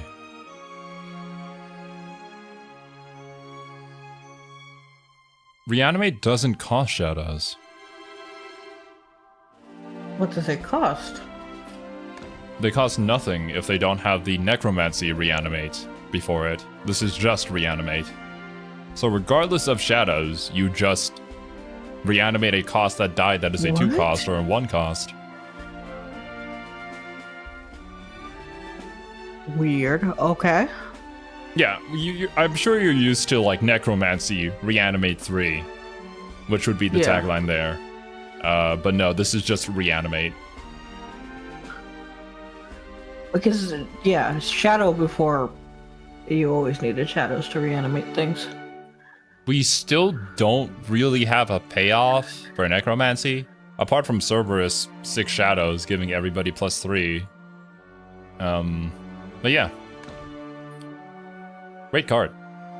I'll play that. I'll have to take a look at what targets that we're going to be reanimating and why.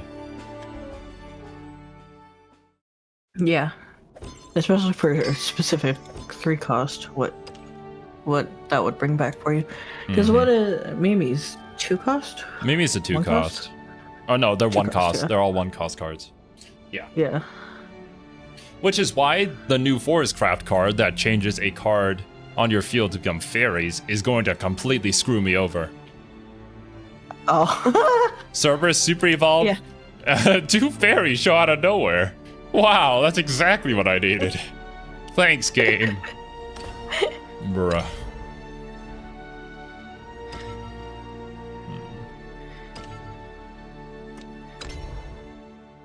I like the meme, yeah, with the soldiers and the fairies sitting next to each other, just confused. Like, this is our life now.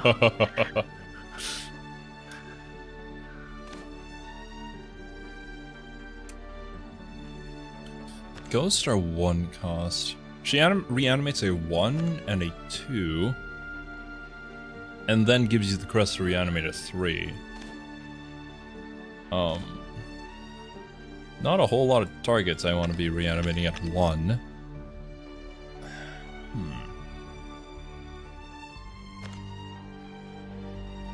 What's this game about? It's, you duel other Card games people on with your motorcycles. cards. Yes, exactly that.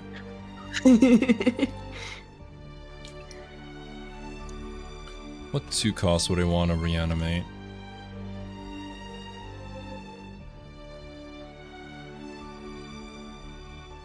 I mean, you had to play a bunch of 2 costs, so you can't specifically target the zombie. Giving me the zombie would be nice, though, because he just had the last word, summon another zombie.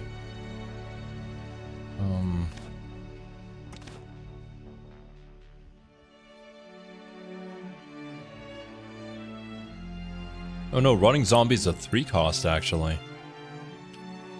Oh, so he would come back with your crest then. He would indeed come back with the crest. And because he has last words, summon another copy of itself, and then remove last words, it might overrun with zombies, yeah. might be able to survive to an either a Cerberus turn or an Excella turn to go for an OTK. Might. So the interesting thing about Shadowverse Corpse Eating Worm is the evolution mechanic. That's kind of your bread and butter in Shadowverse. That's what makes it different.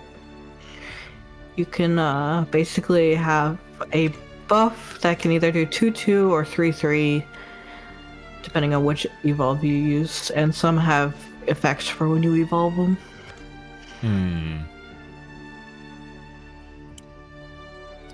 Someone in the guild come fight me. I'll come fight you with my old deck. I still need to just take a hard and long look at all of these cards and see what the heck I'm supposed to be doing this expansion. Second. Like that. Alright, I'm heading to the guild. Oh, yeah, if anybody wants to get any of their weekly quests done and they haven't yet, let's fight. What? First day only. Share this for a chance to win legendary card pack tickets. Hell yeah! Bam. Oh, it's Eniac. Yes, fight me. No! This deck is gonna be terrible. How dare you! Oh, we got 2,000 vials because we're a B grade guild. Yeah. I'm growing. If only we were better and we were an A rank guild. We could have gotten 1 legendary card. Someday. Someday. I suppose it's going to be good practice too for casting a tournament, which eventually we're going to get to. Ooh, that'd be fun. Caw. Did you already spend your vials to get some of these cards? A couple. Alright. I had a lot of vials, so I didn't. This is not a great starting hand for our fish here. No, it's not. Well.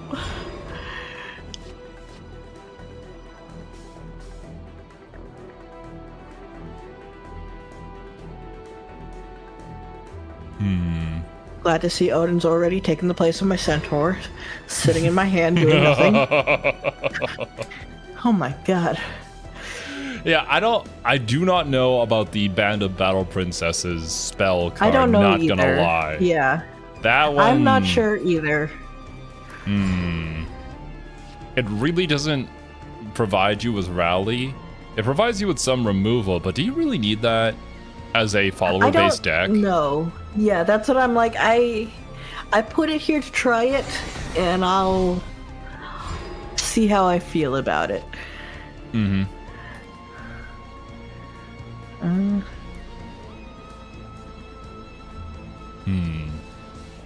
The fish's options here are either to Hound of War, or to use that useless 2-cost spell they have in their hand for some removal, but they have the option of saving their Hound of War for 6 cost in hands to get 3 rally from that. We opt to go for the 4-2 rush. And that was where they made their first mistake. No, This the first was the mistake was moment. this deck as a whole.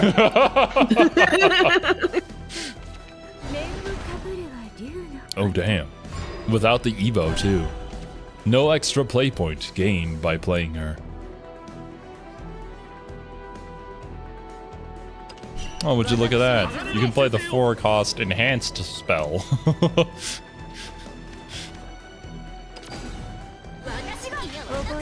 Oh damn. That's hardcore. It's not random if there's only one card on the enemy. May I ask then why we didn't play... Oh well, then again, we had to remove that card. Fair enough. And look at that! Look at that! Enhance 5 evolve this follower. That is an Evo card. You would literally not play that in any other instance. I don't think it has... Yeah, there's a lot of new Evo cards. What we're supposed to do with them yet? I don't know, but they're there. Yeah, they exist.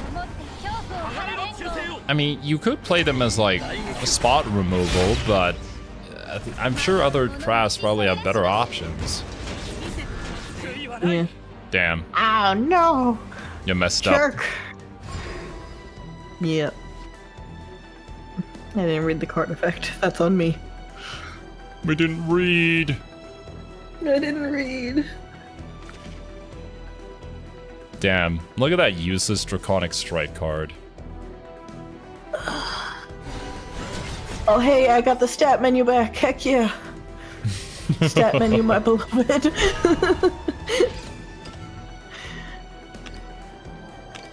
Oh yeah, to see their rally count. If they were gonna add rally as a mechanic, they needed the stat menu. You kinda need it. Yeah. You're not gonna remember every single card that you play.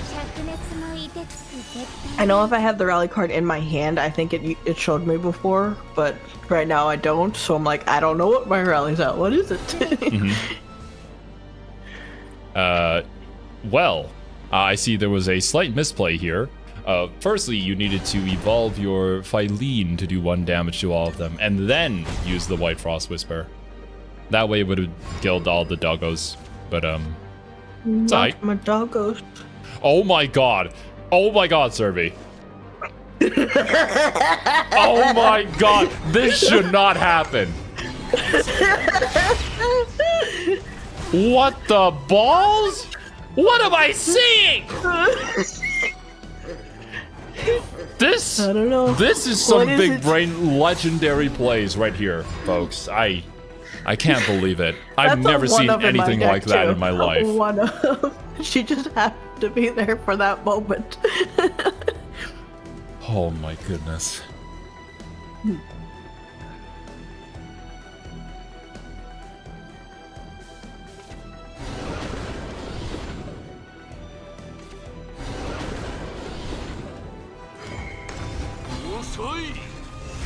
Alright, well.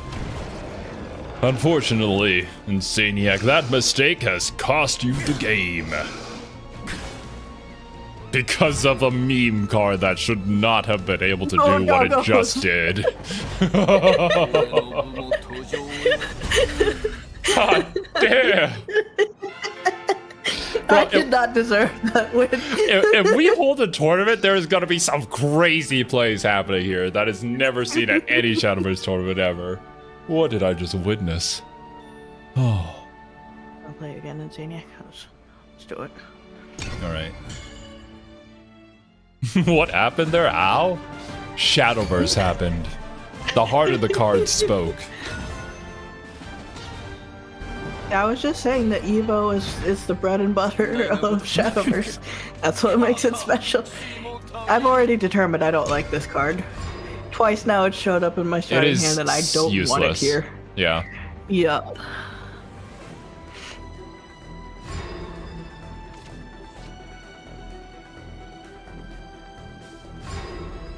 Quick Blader, where you at?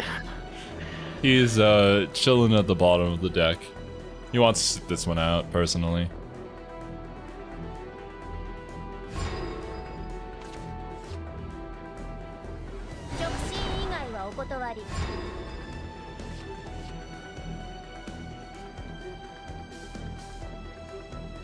I don't know, I just checked my rally there. I know my rally currently. Your rally is 1. It is. It's a solid one.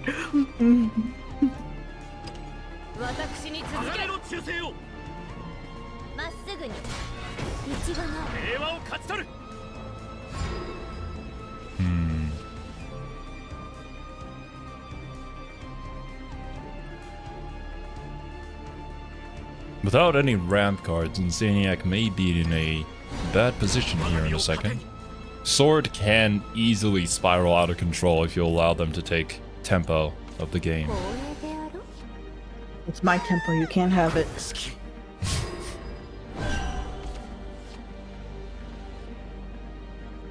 We do have the option to point out play point here, and Serbi does indeed choose to do so. This cost is... the card is insane! For 5 costs, you get three of them? 3 of them 2/2s? 2, 3, 2. 3 2/2s? Oh my god! There is literally nothing that can clear this apart from Evolved Apollo. Or I suppose a Cataclysm spell from Dragoncraft. Draconic Strike would also clear that, actually. Was a interesting decision to clear that one from my board.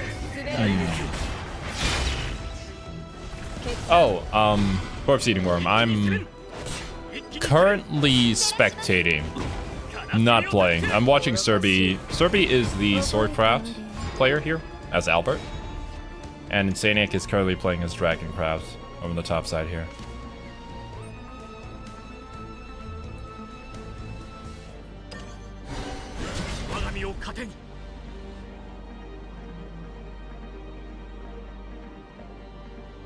Actually, Serbi, I believe Swordcraft has lethal next turn.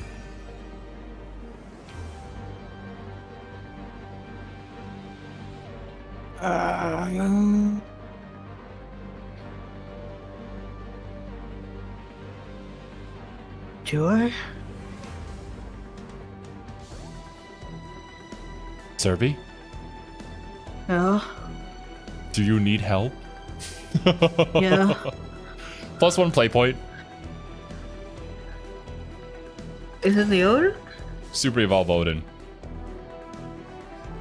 That's not enough. Oh yes, it is. I have the mage on the field.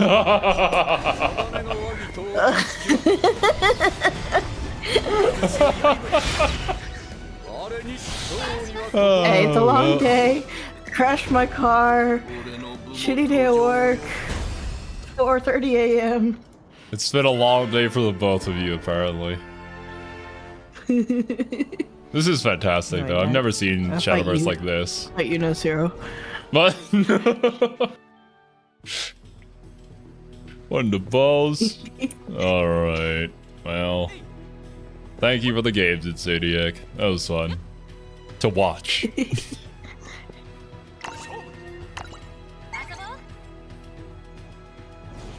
Alright, let's do this.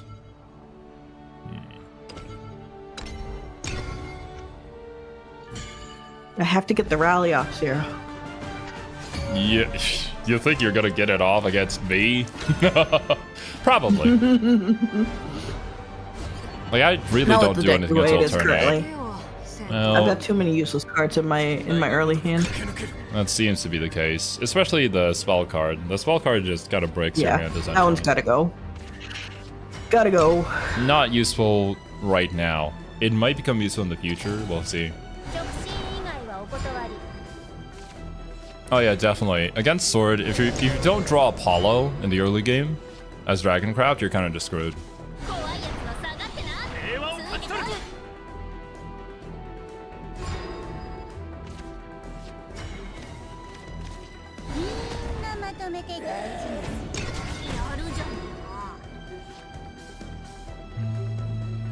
Sword's pretty good at showing if if you've got board clear in your deck or not. That's true.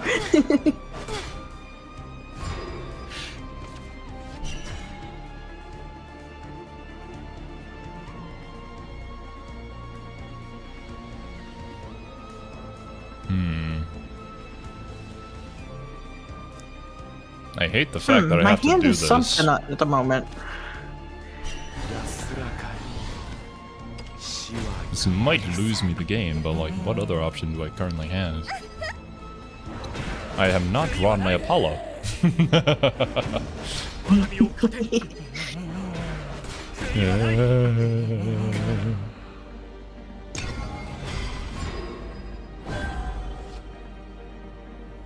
Oh boy. I would presume you do not have a Zirconia in hand. My lowest cost in my hand currently is a 6. Damn. That's a good cost.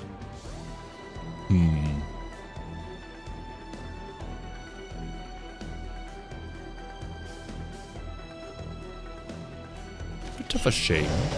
But I don't really have anything to play here either. Or do I? You definitely aren't looking at either of my streams, are you? I'm not, but Alright.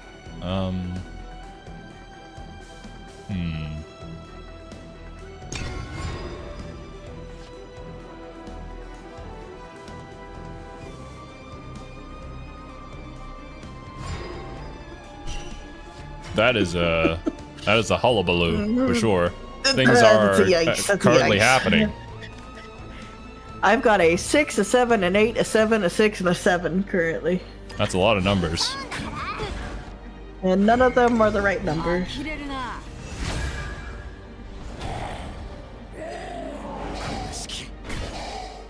Owie. Owie.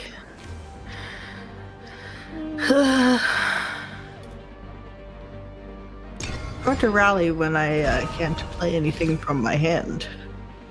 Rally 20 is pretty easy to get in this current meta, said a fish at some point during a certain stream. I didn't say easy to get, I said you could get it. True. Possible. And it is possible. It's rough, but it's possible. You got a high roll, and you really need a lot more consistency in your deck, too. No, not that perfect out. Impossible.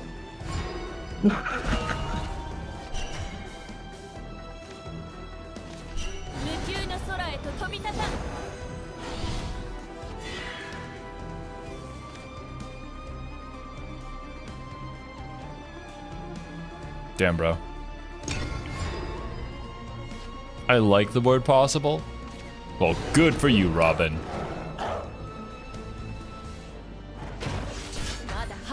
No Olivia for you.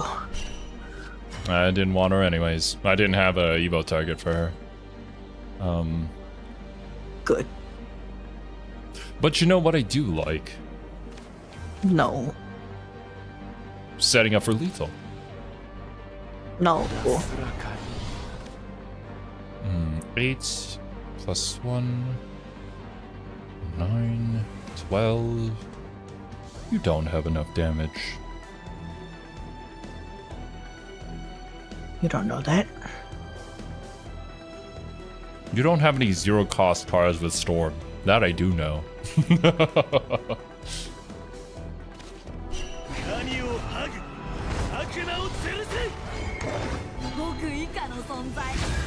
Come on, Zerby. You know you wanna lead me on 1, and then I can taste sweet, sweet victory. Or do that.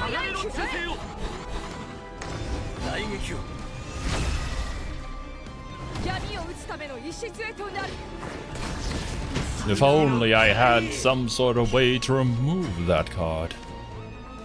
No, you can't. Impossible. Impossible, you say? I think not. No. No. The Mimis and the Cocos! Go! No. No. Go forth! Slay them with righteous abandon!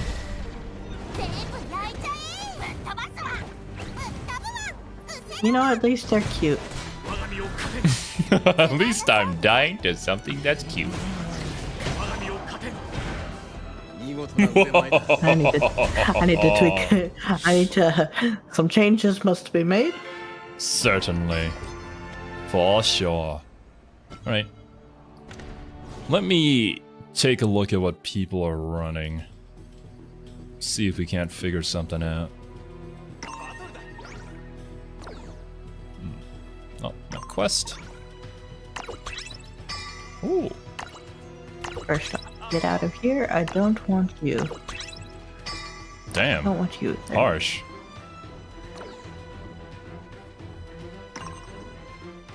Okay. What are people currently playing?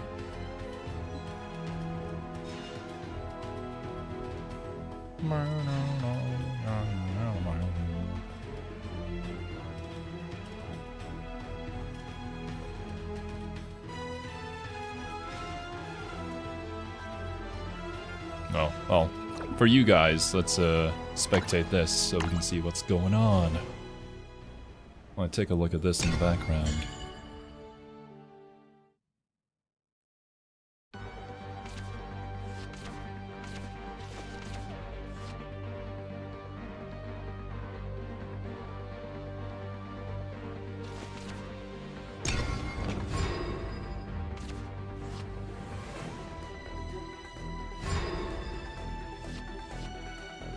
Do I run Kagemitsu? Kagemitsu Sword gained some popularity after a pro player saw a lot of success with it, but it sort of slowed down in favor for regular mid-range sword because it just ended up being more consistent. Yeah. My thought process just is in Rally, he just is a kind of occasional pop back, but I don't think it's, again, fast enough for it to matter.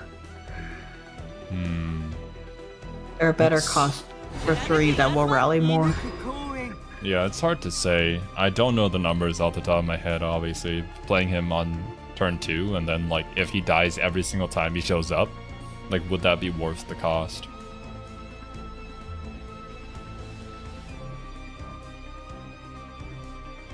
Okay, I have made tweaks. It is really unfortunate that I didn't get any of my 9 cost legendary abyss cards. I'll just craft her, I guess.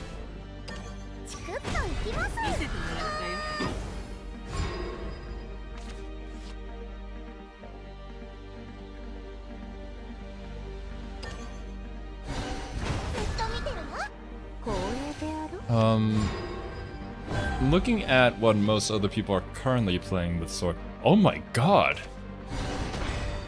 Rally Sword, they're playing the Goblin?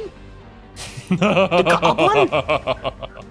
They're playing 3 goblins? They're playing 3 of the Prim Princess, actually. I am... Yeah. I feel like it's not bad. I currently have 2, because that's what I hold. But I could see a world where I run 3. Do you have Urias yet? I don't know. Who is Urias? He's the is that new... the neutral? No. He's a Swordcraft 8 cost legendary. Hey, look. Urias is kind of insane.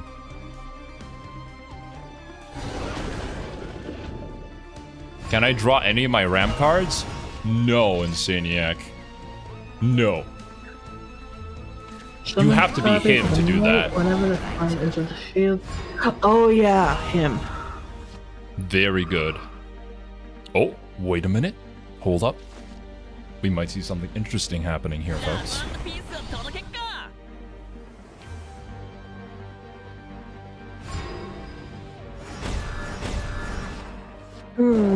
What do I drop for him, though? I mean, you only play him as a one-of, pretty much. I know, but... Do I just run one Geno? Geno is too good. Right. I don't want to run... Yeah, Geno also I gives can't do you that. rally. You drop in... Do you have 3 of Odin? No, I just have 1 of Odin currently. Okay. I've currently got 3 Gildaria, 2 Olivia. I've got the Reyna, 1 Odin, 2 Geno, 2 Amalia. I could drop the Reyna, but I kind of want to try messing around with that a little longer. Maybe I'll drop an Olivia. I don't... Yeah, people aren't playing the Olivia in the current mid-range. That My might only change thought just is here, it's draw, so I can throw down another card, or draw with play point. Plus the super evolve. I don't know. Alright, this is unfortunately a super late Fenny, so we don't know how effective this is going to be, but this could turn things around. We'll have to see.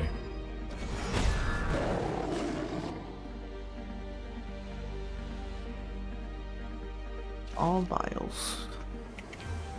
Yeah, unfortunately, it doesn't change the cost of the cards in your hand currently. Only all the ones in your deck. So without any draw cards, we don't really benefit from it immediately.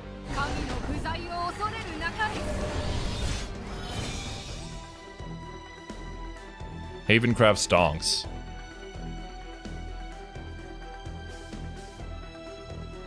Battle me when they finish. Sure.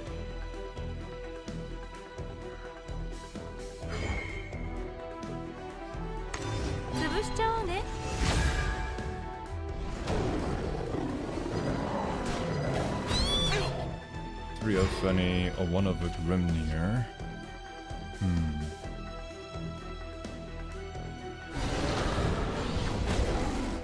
How much would that cost me? I guess that would cost me, what, 5 legendaries? Do we have enough for that?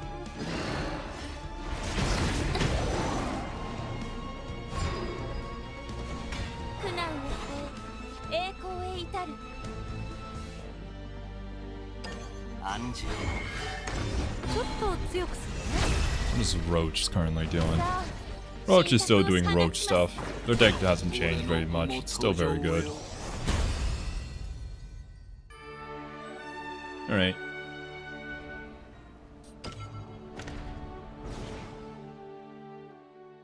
Give me...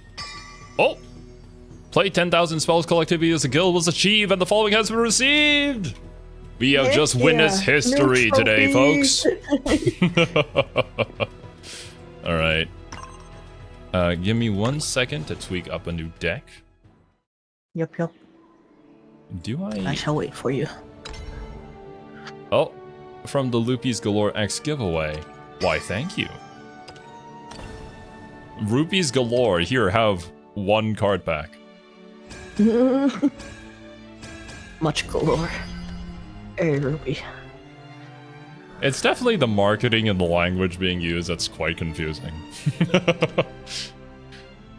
I already know my deck's not. It got too many cards in it. You very rarely do ever see a deck that has so many different cards. Oh wait, have you guys claimed your free deck yet? Yes, I took the sword. That's why I was like, when did I have an officer sword deck? I didn't make an officer sword deck. I'm like, oh yeah, it's the one I claimed. Gotcha. I think that's where I got one of my rose copies. Oh, this gives 1 Fenny and 1 Burnite. Nice. If you're new to the game, grab Wardhaven. Like, just do it. You don't lose out on anything. No, don't do it. Don't do it. I love how Earthright Runecraft gives you 1 Kuon. Like, even they know that you don't have a finisher, so just play Kuon.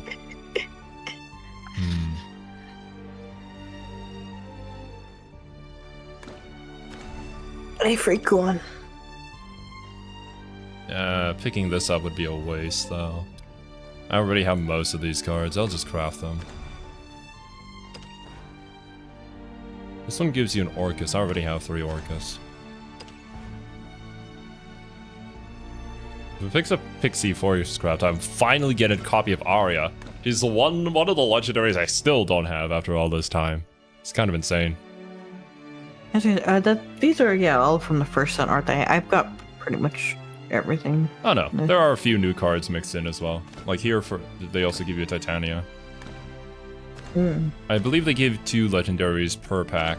One from the new set and one from the old. Gotcha.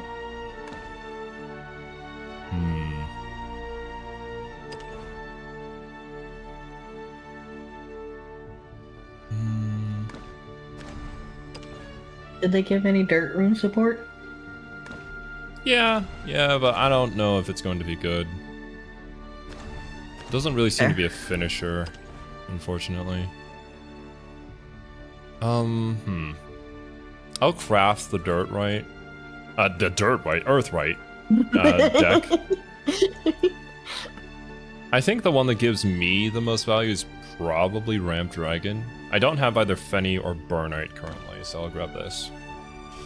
And I do want to play Ramp Dragon. I probably have enough to craft some dirt and Abyss. I thought I finished the first set, so I had one-ofs of everything. So it's not too much there. I'm almost I'm at 60 of 77 for the new set. The new set's so small. Oh yeah. I mean, thank goodness, because well, we didn't have a whole lot of time to save up on value. Yeah. Definitely. Okay, what are people running? For Abyss Craft, mid-range. I can add Reaper's Death Slash.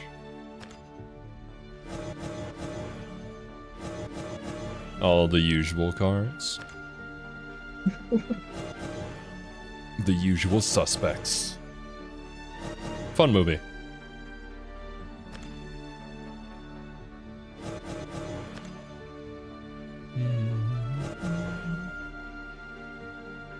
Where's my gravy, man? There you are. Not the gravy.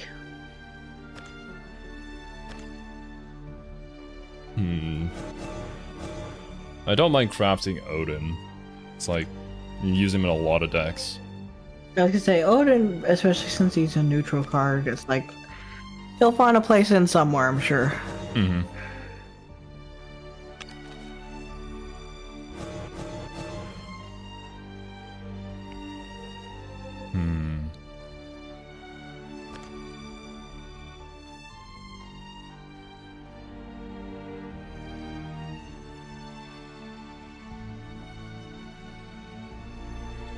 Oh yeah, Olivia. How could I forget? Right. Save.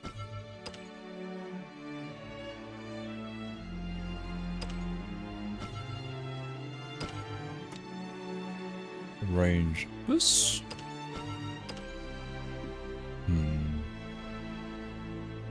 This doesn't really use the Charon and her value, but that one I need to study a bit more. I don't think anybody's really running her yet because they don't really know what to do yet. Or how consistent it would be.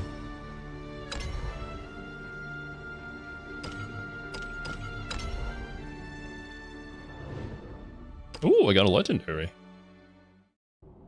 What legendary you get? Wilbert! Again! Wilbert! I really want me to play Wardhaven. No.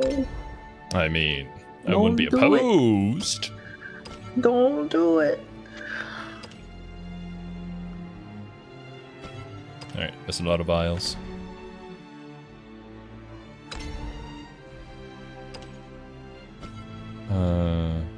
Edit.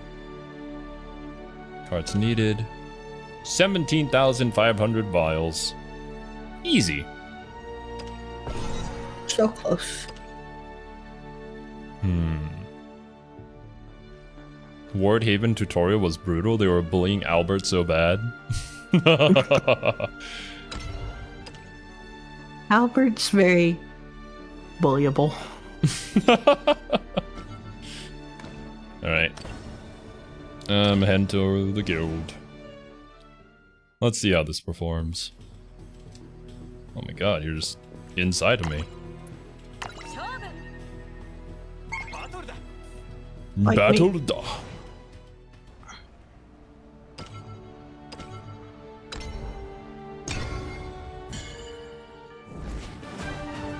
I didn't put sleeves on. I'm naked. Excuse me?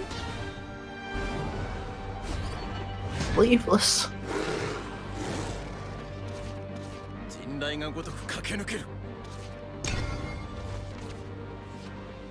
This is certainly a hand.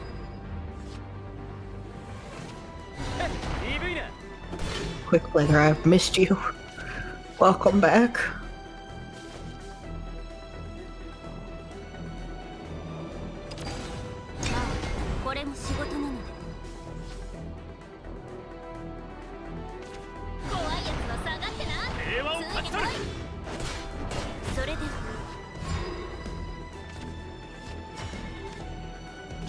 Why must you be like this, hand? What the frick is this? Do you mind waiting till turn 6, Serby? Hmm? You mind not playing any followers until turn 6? I'll consider it.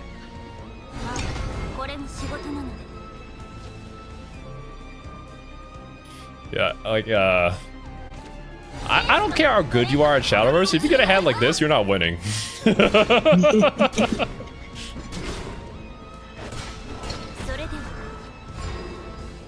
Would you consider, like, not doing the thing that you're currently doing?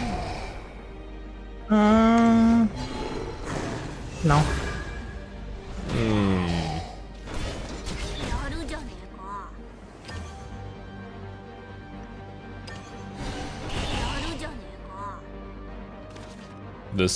This hurts.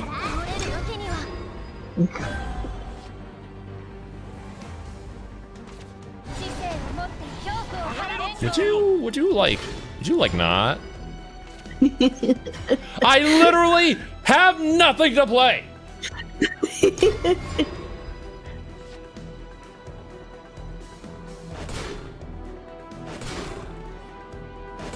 Please Evo and kill me.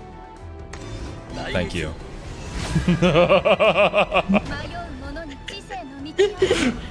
Quick Blader for the win! Oh my god. What the shit was that? I mulliganed my cards because I had a bunch of high costs. And then I just got a bunch of more high costs and only drew high costs. That's the worst. Oh man. I have 13 2-cost cards. Why could none of you guys show up?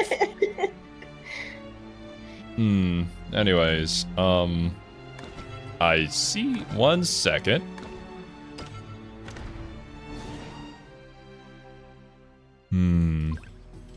Guild level up. Alright. Nice.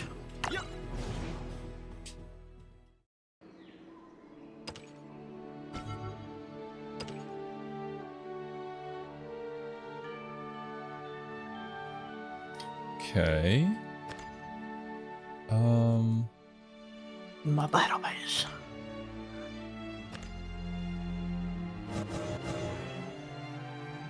And a ticket. I don't know why they gave me an exchange ticket, but I shall take the ticket.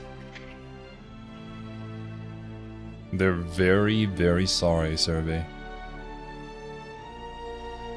I accept their apology.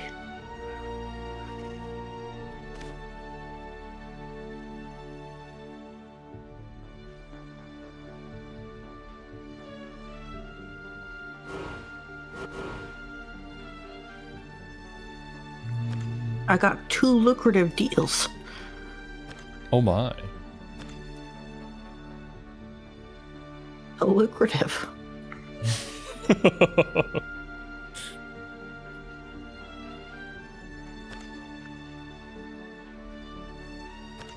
What do you think the chances are of me pulling another Albert Exchange before I reach Pity again? Pretty high. Is that factoring for my luck?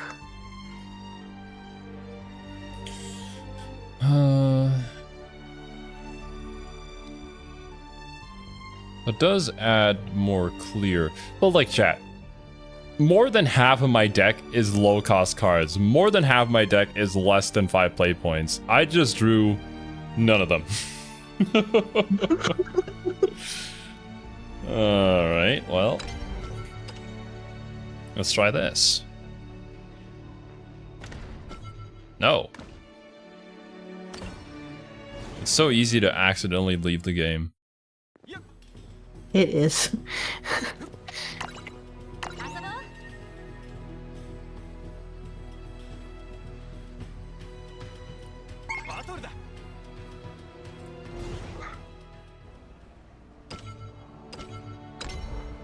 Battle.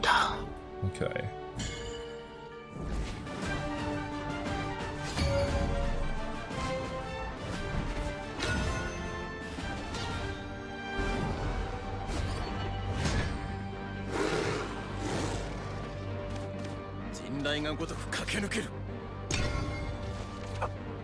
Brother. Not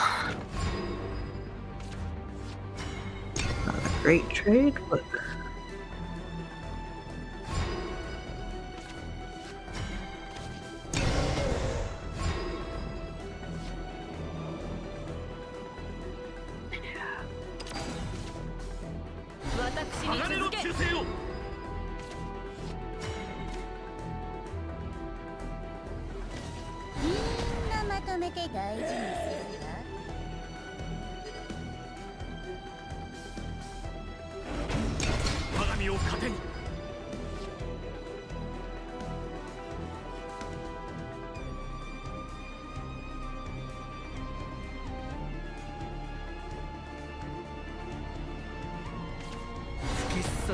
Grimnir? In this economy?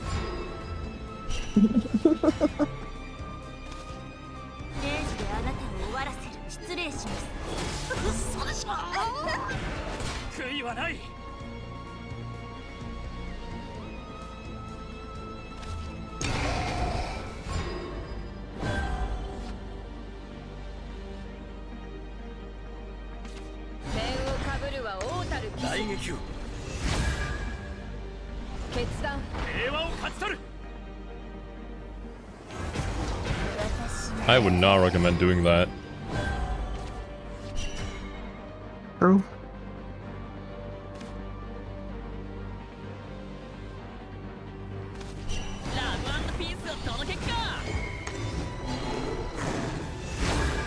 Because from 1 damage it just becomes 2 instead. And you can target more than one of my cards then. Yeah.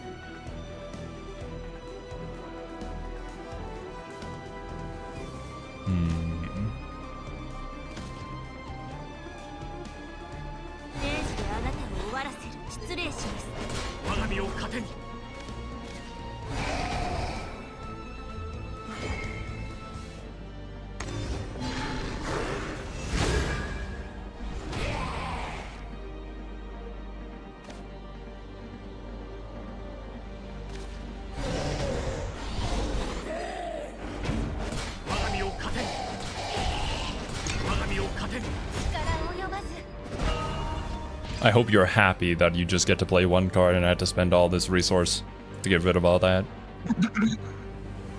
I am. I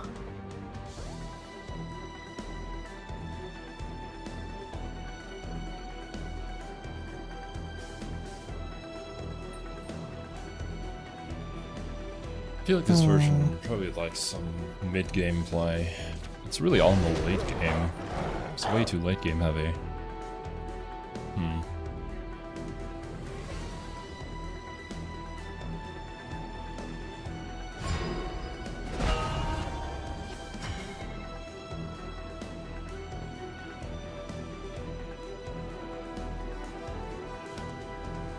Yeah, that's what when I was running aggro sword, I was the opposite problem. I could do so much in the early game and then could do nothing in the late game. Yeah.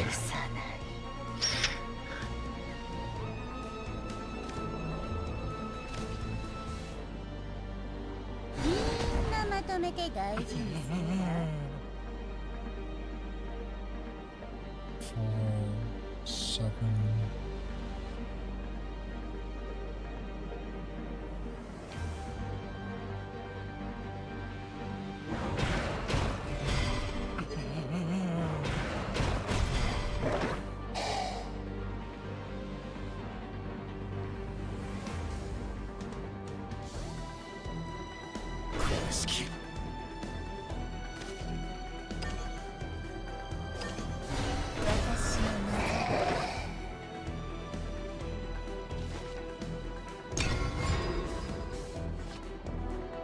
I was hoping you'd clear my board. You're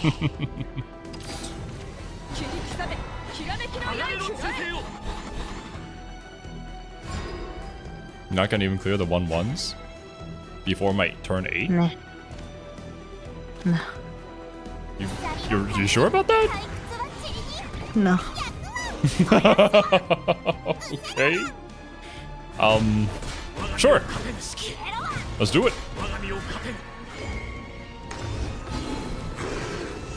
I didn't think about that.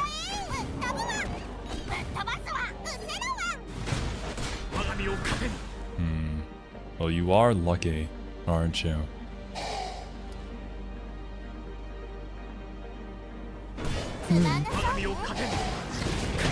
Define lucky, I suppose, at this point.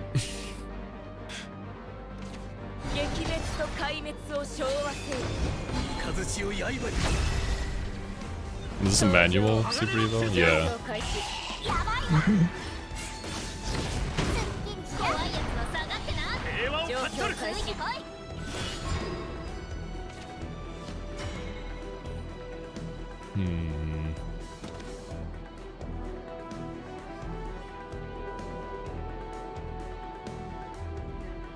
Let's try this.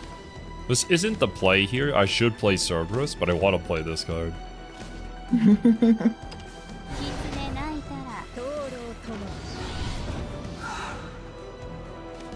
Amalia? Is that you? Amalia do be looking kind of different nowadays. She turned into 2 women. Oh my, even better.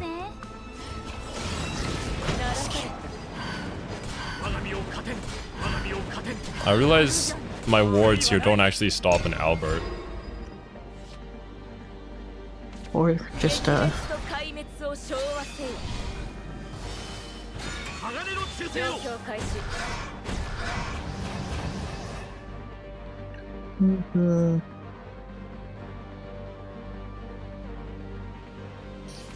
know that there's a follower that can give another of my Bizcraft followers Storm. So maybe that's the play, that I do that with Charon and reanimate that and then evolve that to give Gitsetsu Storm. you could, yeah. I have to look at it again.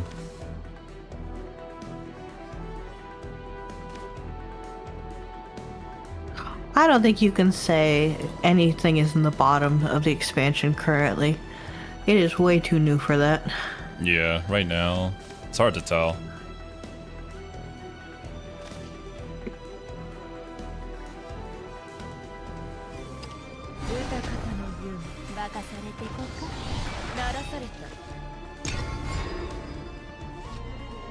Now what if I...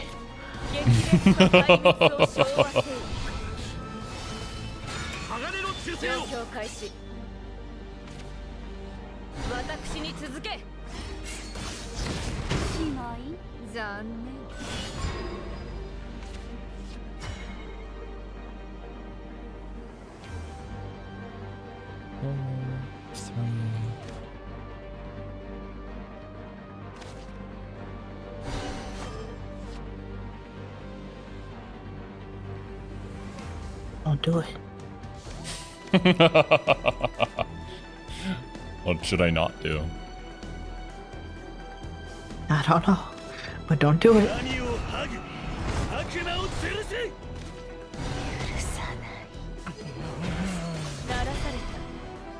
You don't have Albert. It's because he's not in the deck. What?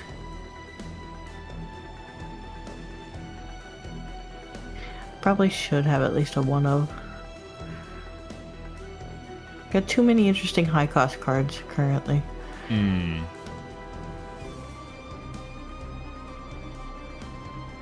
I suppose that's fair enough.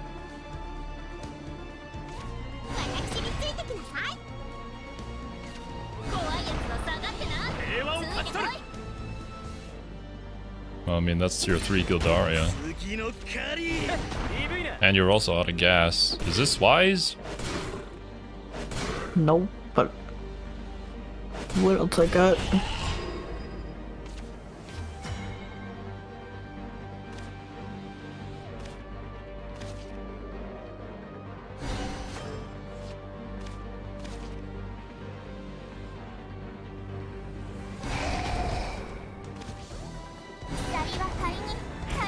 No! You leave me under Coco.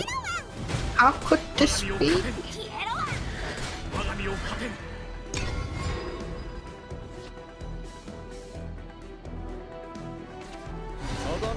Bruh.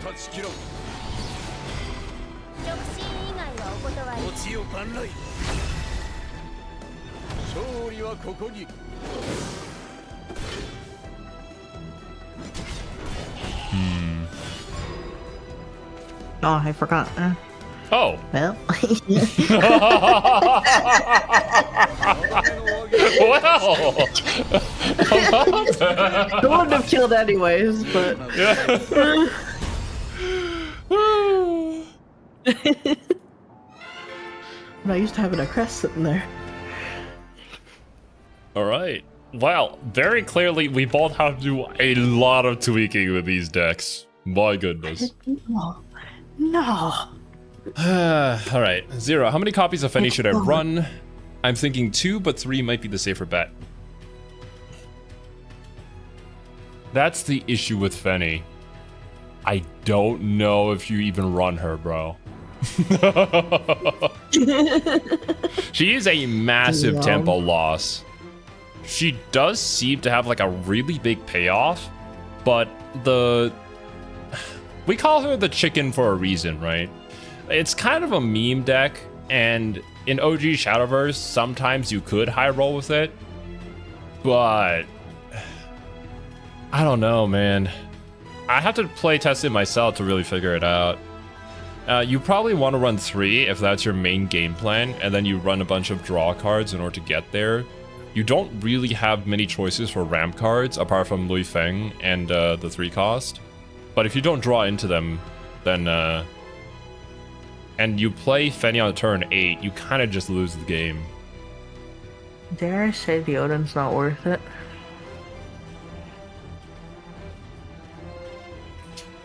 I don't know about that one, honestly, Sari. Odin is just really good. Like, if I didn't have an Odin in my deck just now, I would have lost. The removal is really good, but also the Albert is really good. The Albert is really good, but Albert is really good. Albert does 3. Odin just removes regardless of HP. Yeah, but Odin can't kill at the end there. And Albert would have killed, for sure. I think you reduce the number of Odins, but you still need at least 1. I only had 1. Then you'd need to remove something else for an Albert. Because you need that tech option, I think. Get rid of the Olivia? Probably don't run as many Olivias, yeah. I've only got 1! Oh my god, what is your deck? It's just a bunch of 1-ofs? Currently, yeah, honestly, 1 and 2-ofs. The only thing I've got 3 as far as legendaries right now is the Gildaria.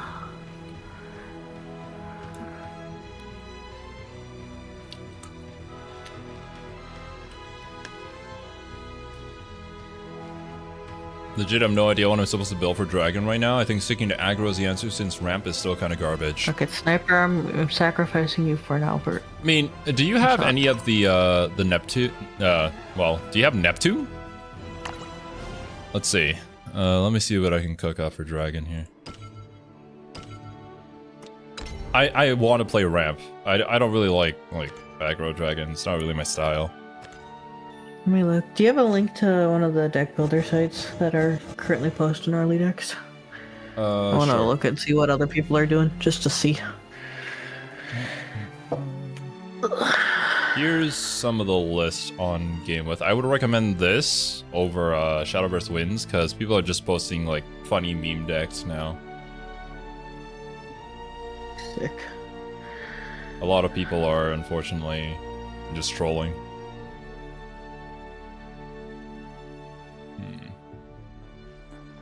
What is Ramp Dragon building? Okay.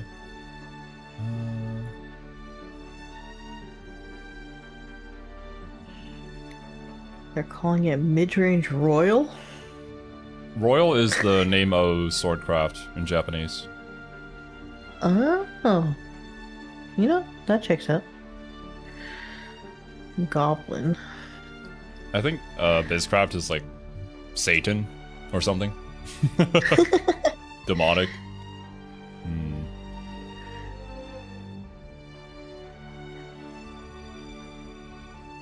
I guess they're running Goblin because Actually, like instead of Quick Blade for the effect over Storm.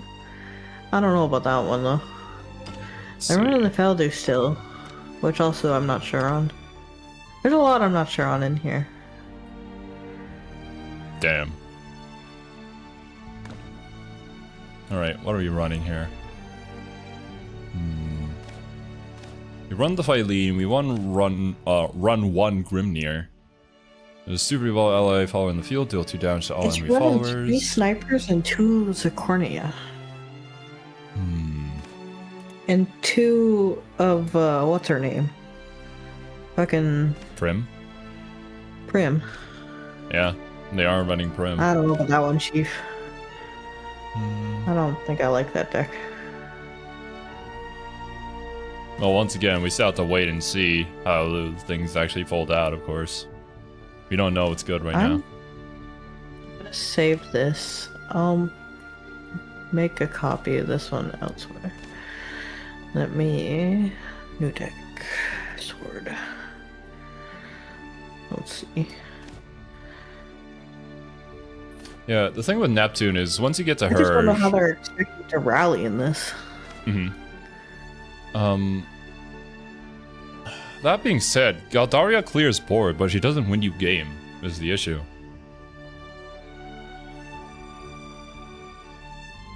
Like, Albert there would have won game.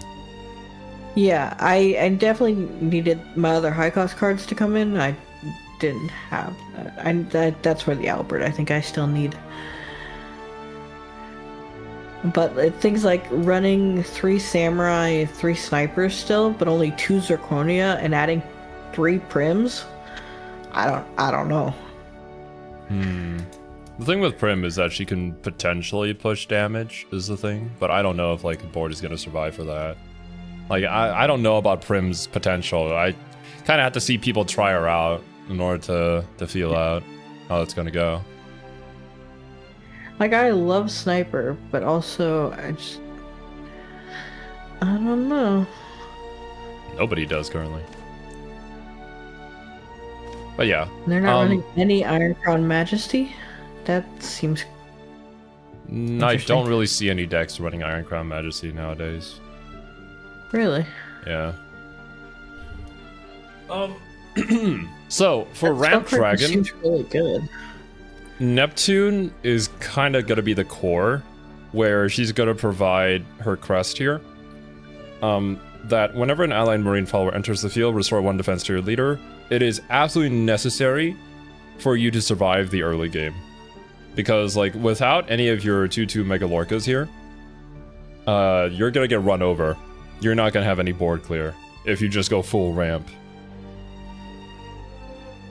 That's, you need the Neptune setup first, you're gonna need the board clear, and then play Fenny. From there, potentially profit with like low-cost Garyu or Twilight Dragon or Genesis Dragon for game. Double Genesis Dragon for game could be a thing, because that would be 18 damage.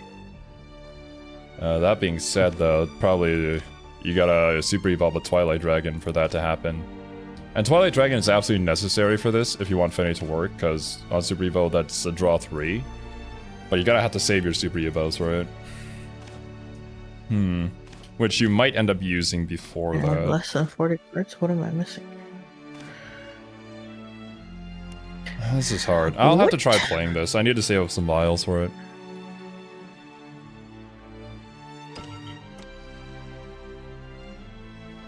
Well, I ran 3 prims. 3 prims. I only have 2 prims. Fine, I'll make another one. If you want my suggestion, though, I would say sit tight, stay calm, wait for the meta shakeout. About a week later, once things start to settle down, you can maybe safely start crafting like legendaries that are missing from your deck. What was the deck code for that? I will copy and paste it. This is from the Game With website, which is a Japanese Shadowverse website. I don't know how to feel about this deck, but I'll try it. These are, as I would say, speculative decks, though. So, yeah, just maybe save them for a bit before actually crafting anything.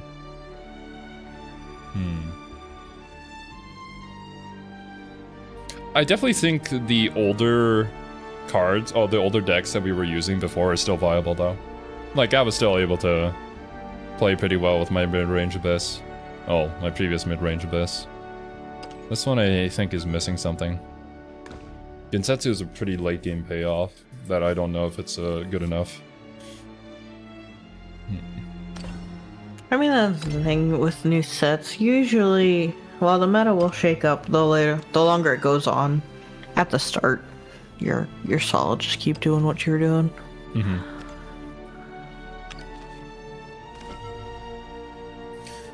Select another allied flower in the field, give it Bane. On Super Evo, select another allied flower in the field and give it Storm. Now, this is probably the combo people might be going for with Charon. So you have the crest that is reanimate 3, you reanimate the Laura on a Gensetsu turn. Gensetsu's wards ram into stuff and they die, and they give Gensetsu more damage, and then you Super Evolve a Laura to potentially swing over another ward, and Gensetsu gets that Storm. But that is a very specific, basically 3-card combo. That, will it work out? No. Will Excella be played in mid-range?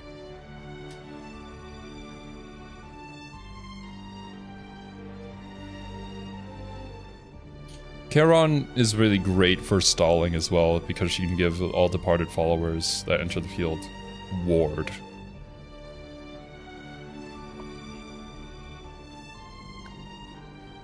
It's a countdown of 2 though, so if you play Charon on tempo, it doesn't get to turn 9, obviously. You gotta play her on like turn 8. I'll be right back. Roger.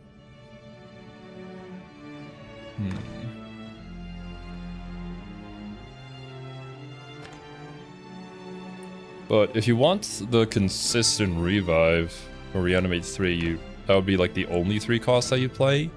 And if that's the only 3 costs that you play, then you're not playing Little Miss Bonemancer, which is just such a good pairing with Cerberus. Like, she's basically the only 3 costs that you would play. Balto is an option. A pretty risky one, but he can sometimes win games. Vuela I can only see being played with Excella, but I don't know about an Excella deck yet.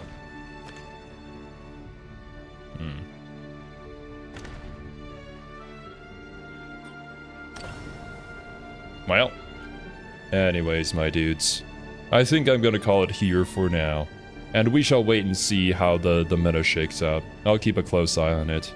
I'll probably do another stream once I feel pretty confident with the decks that we have, in case anybody wants to take a peep at what I've got cooking.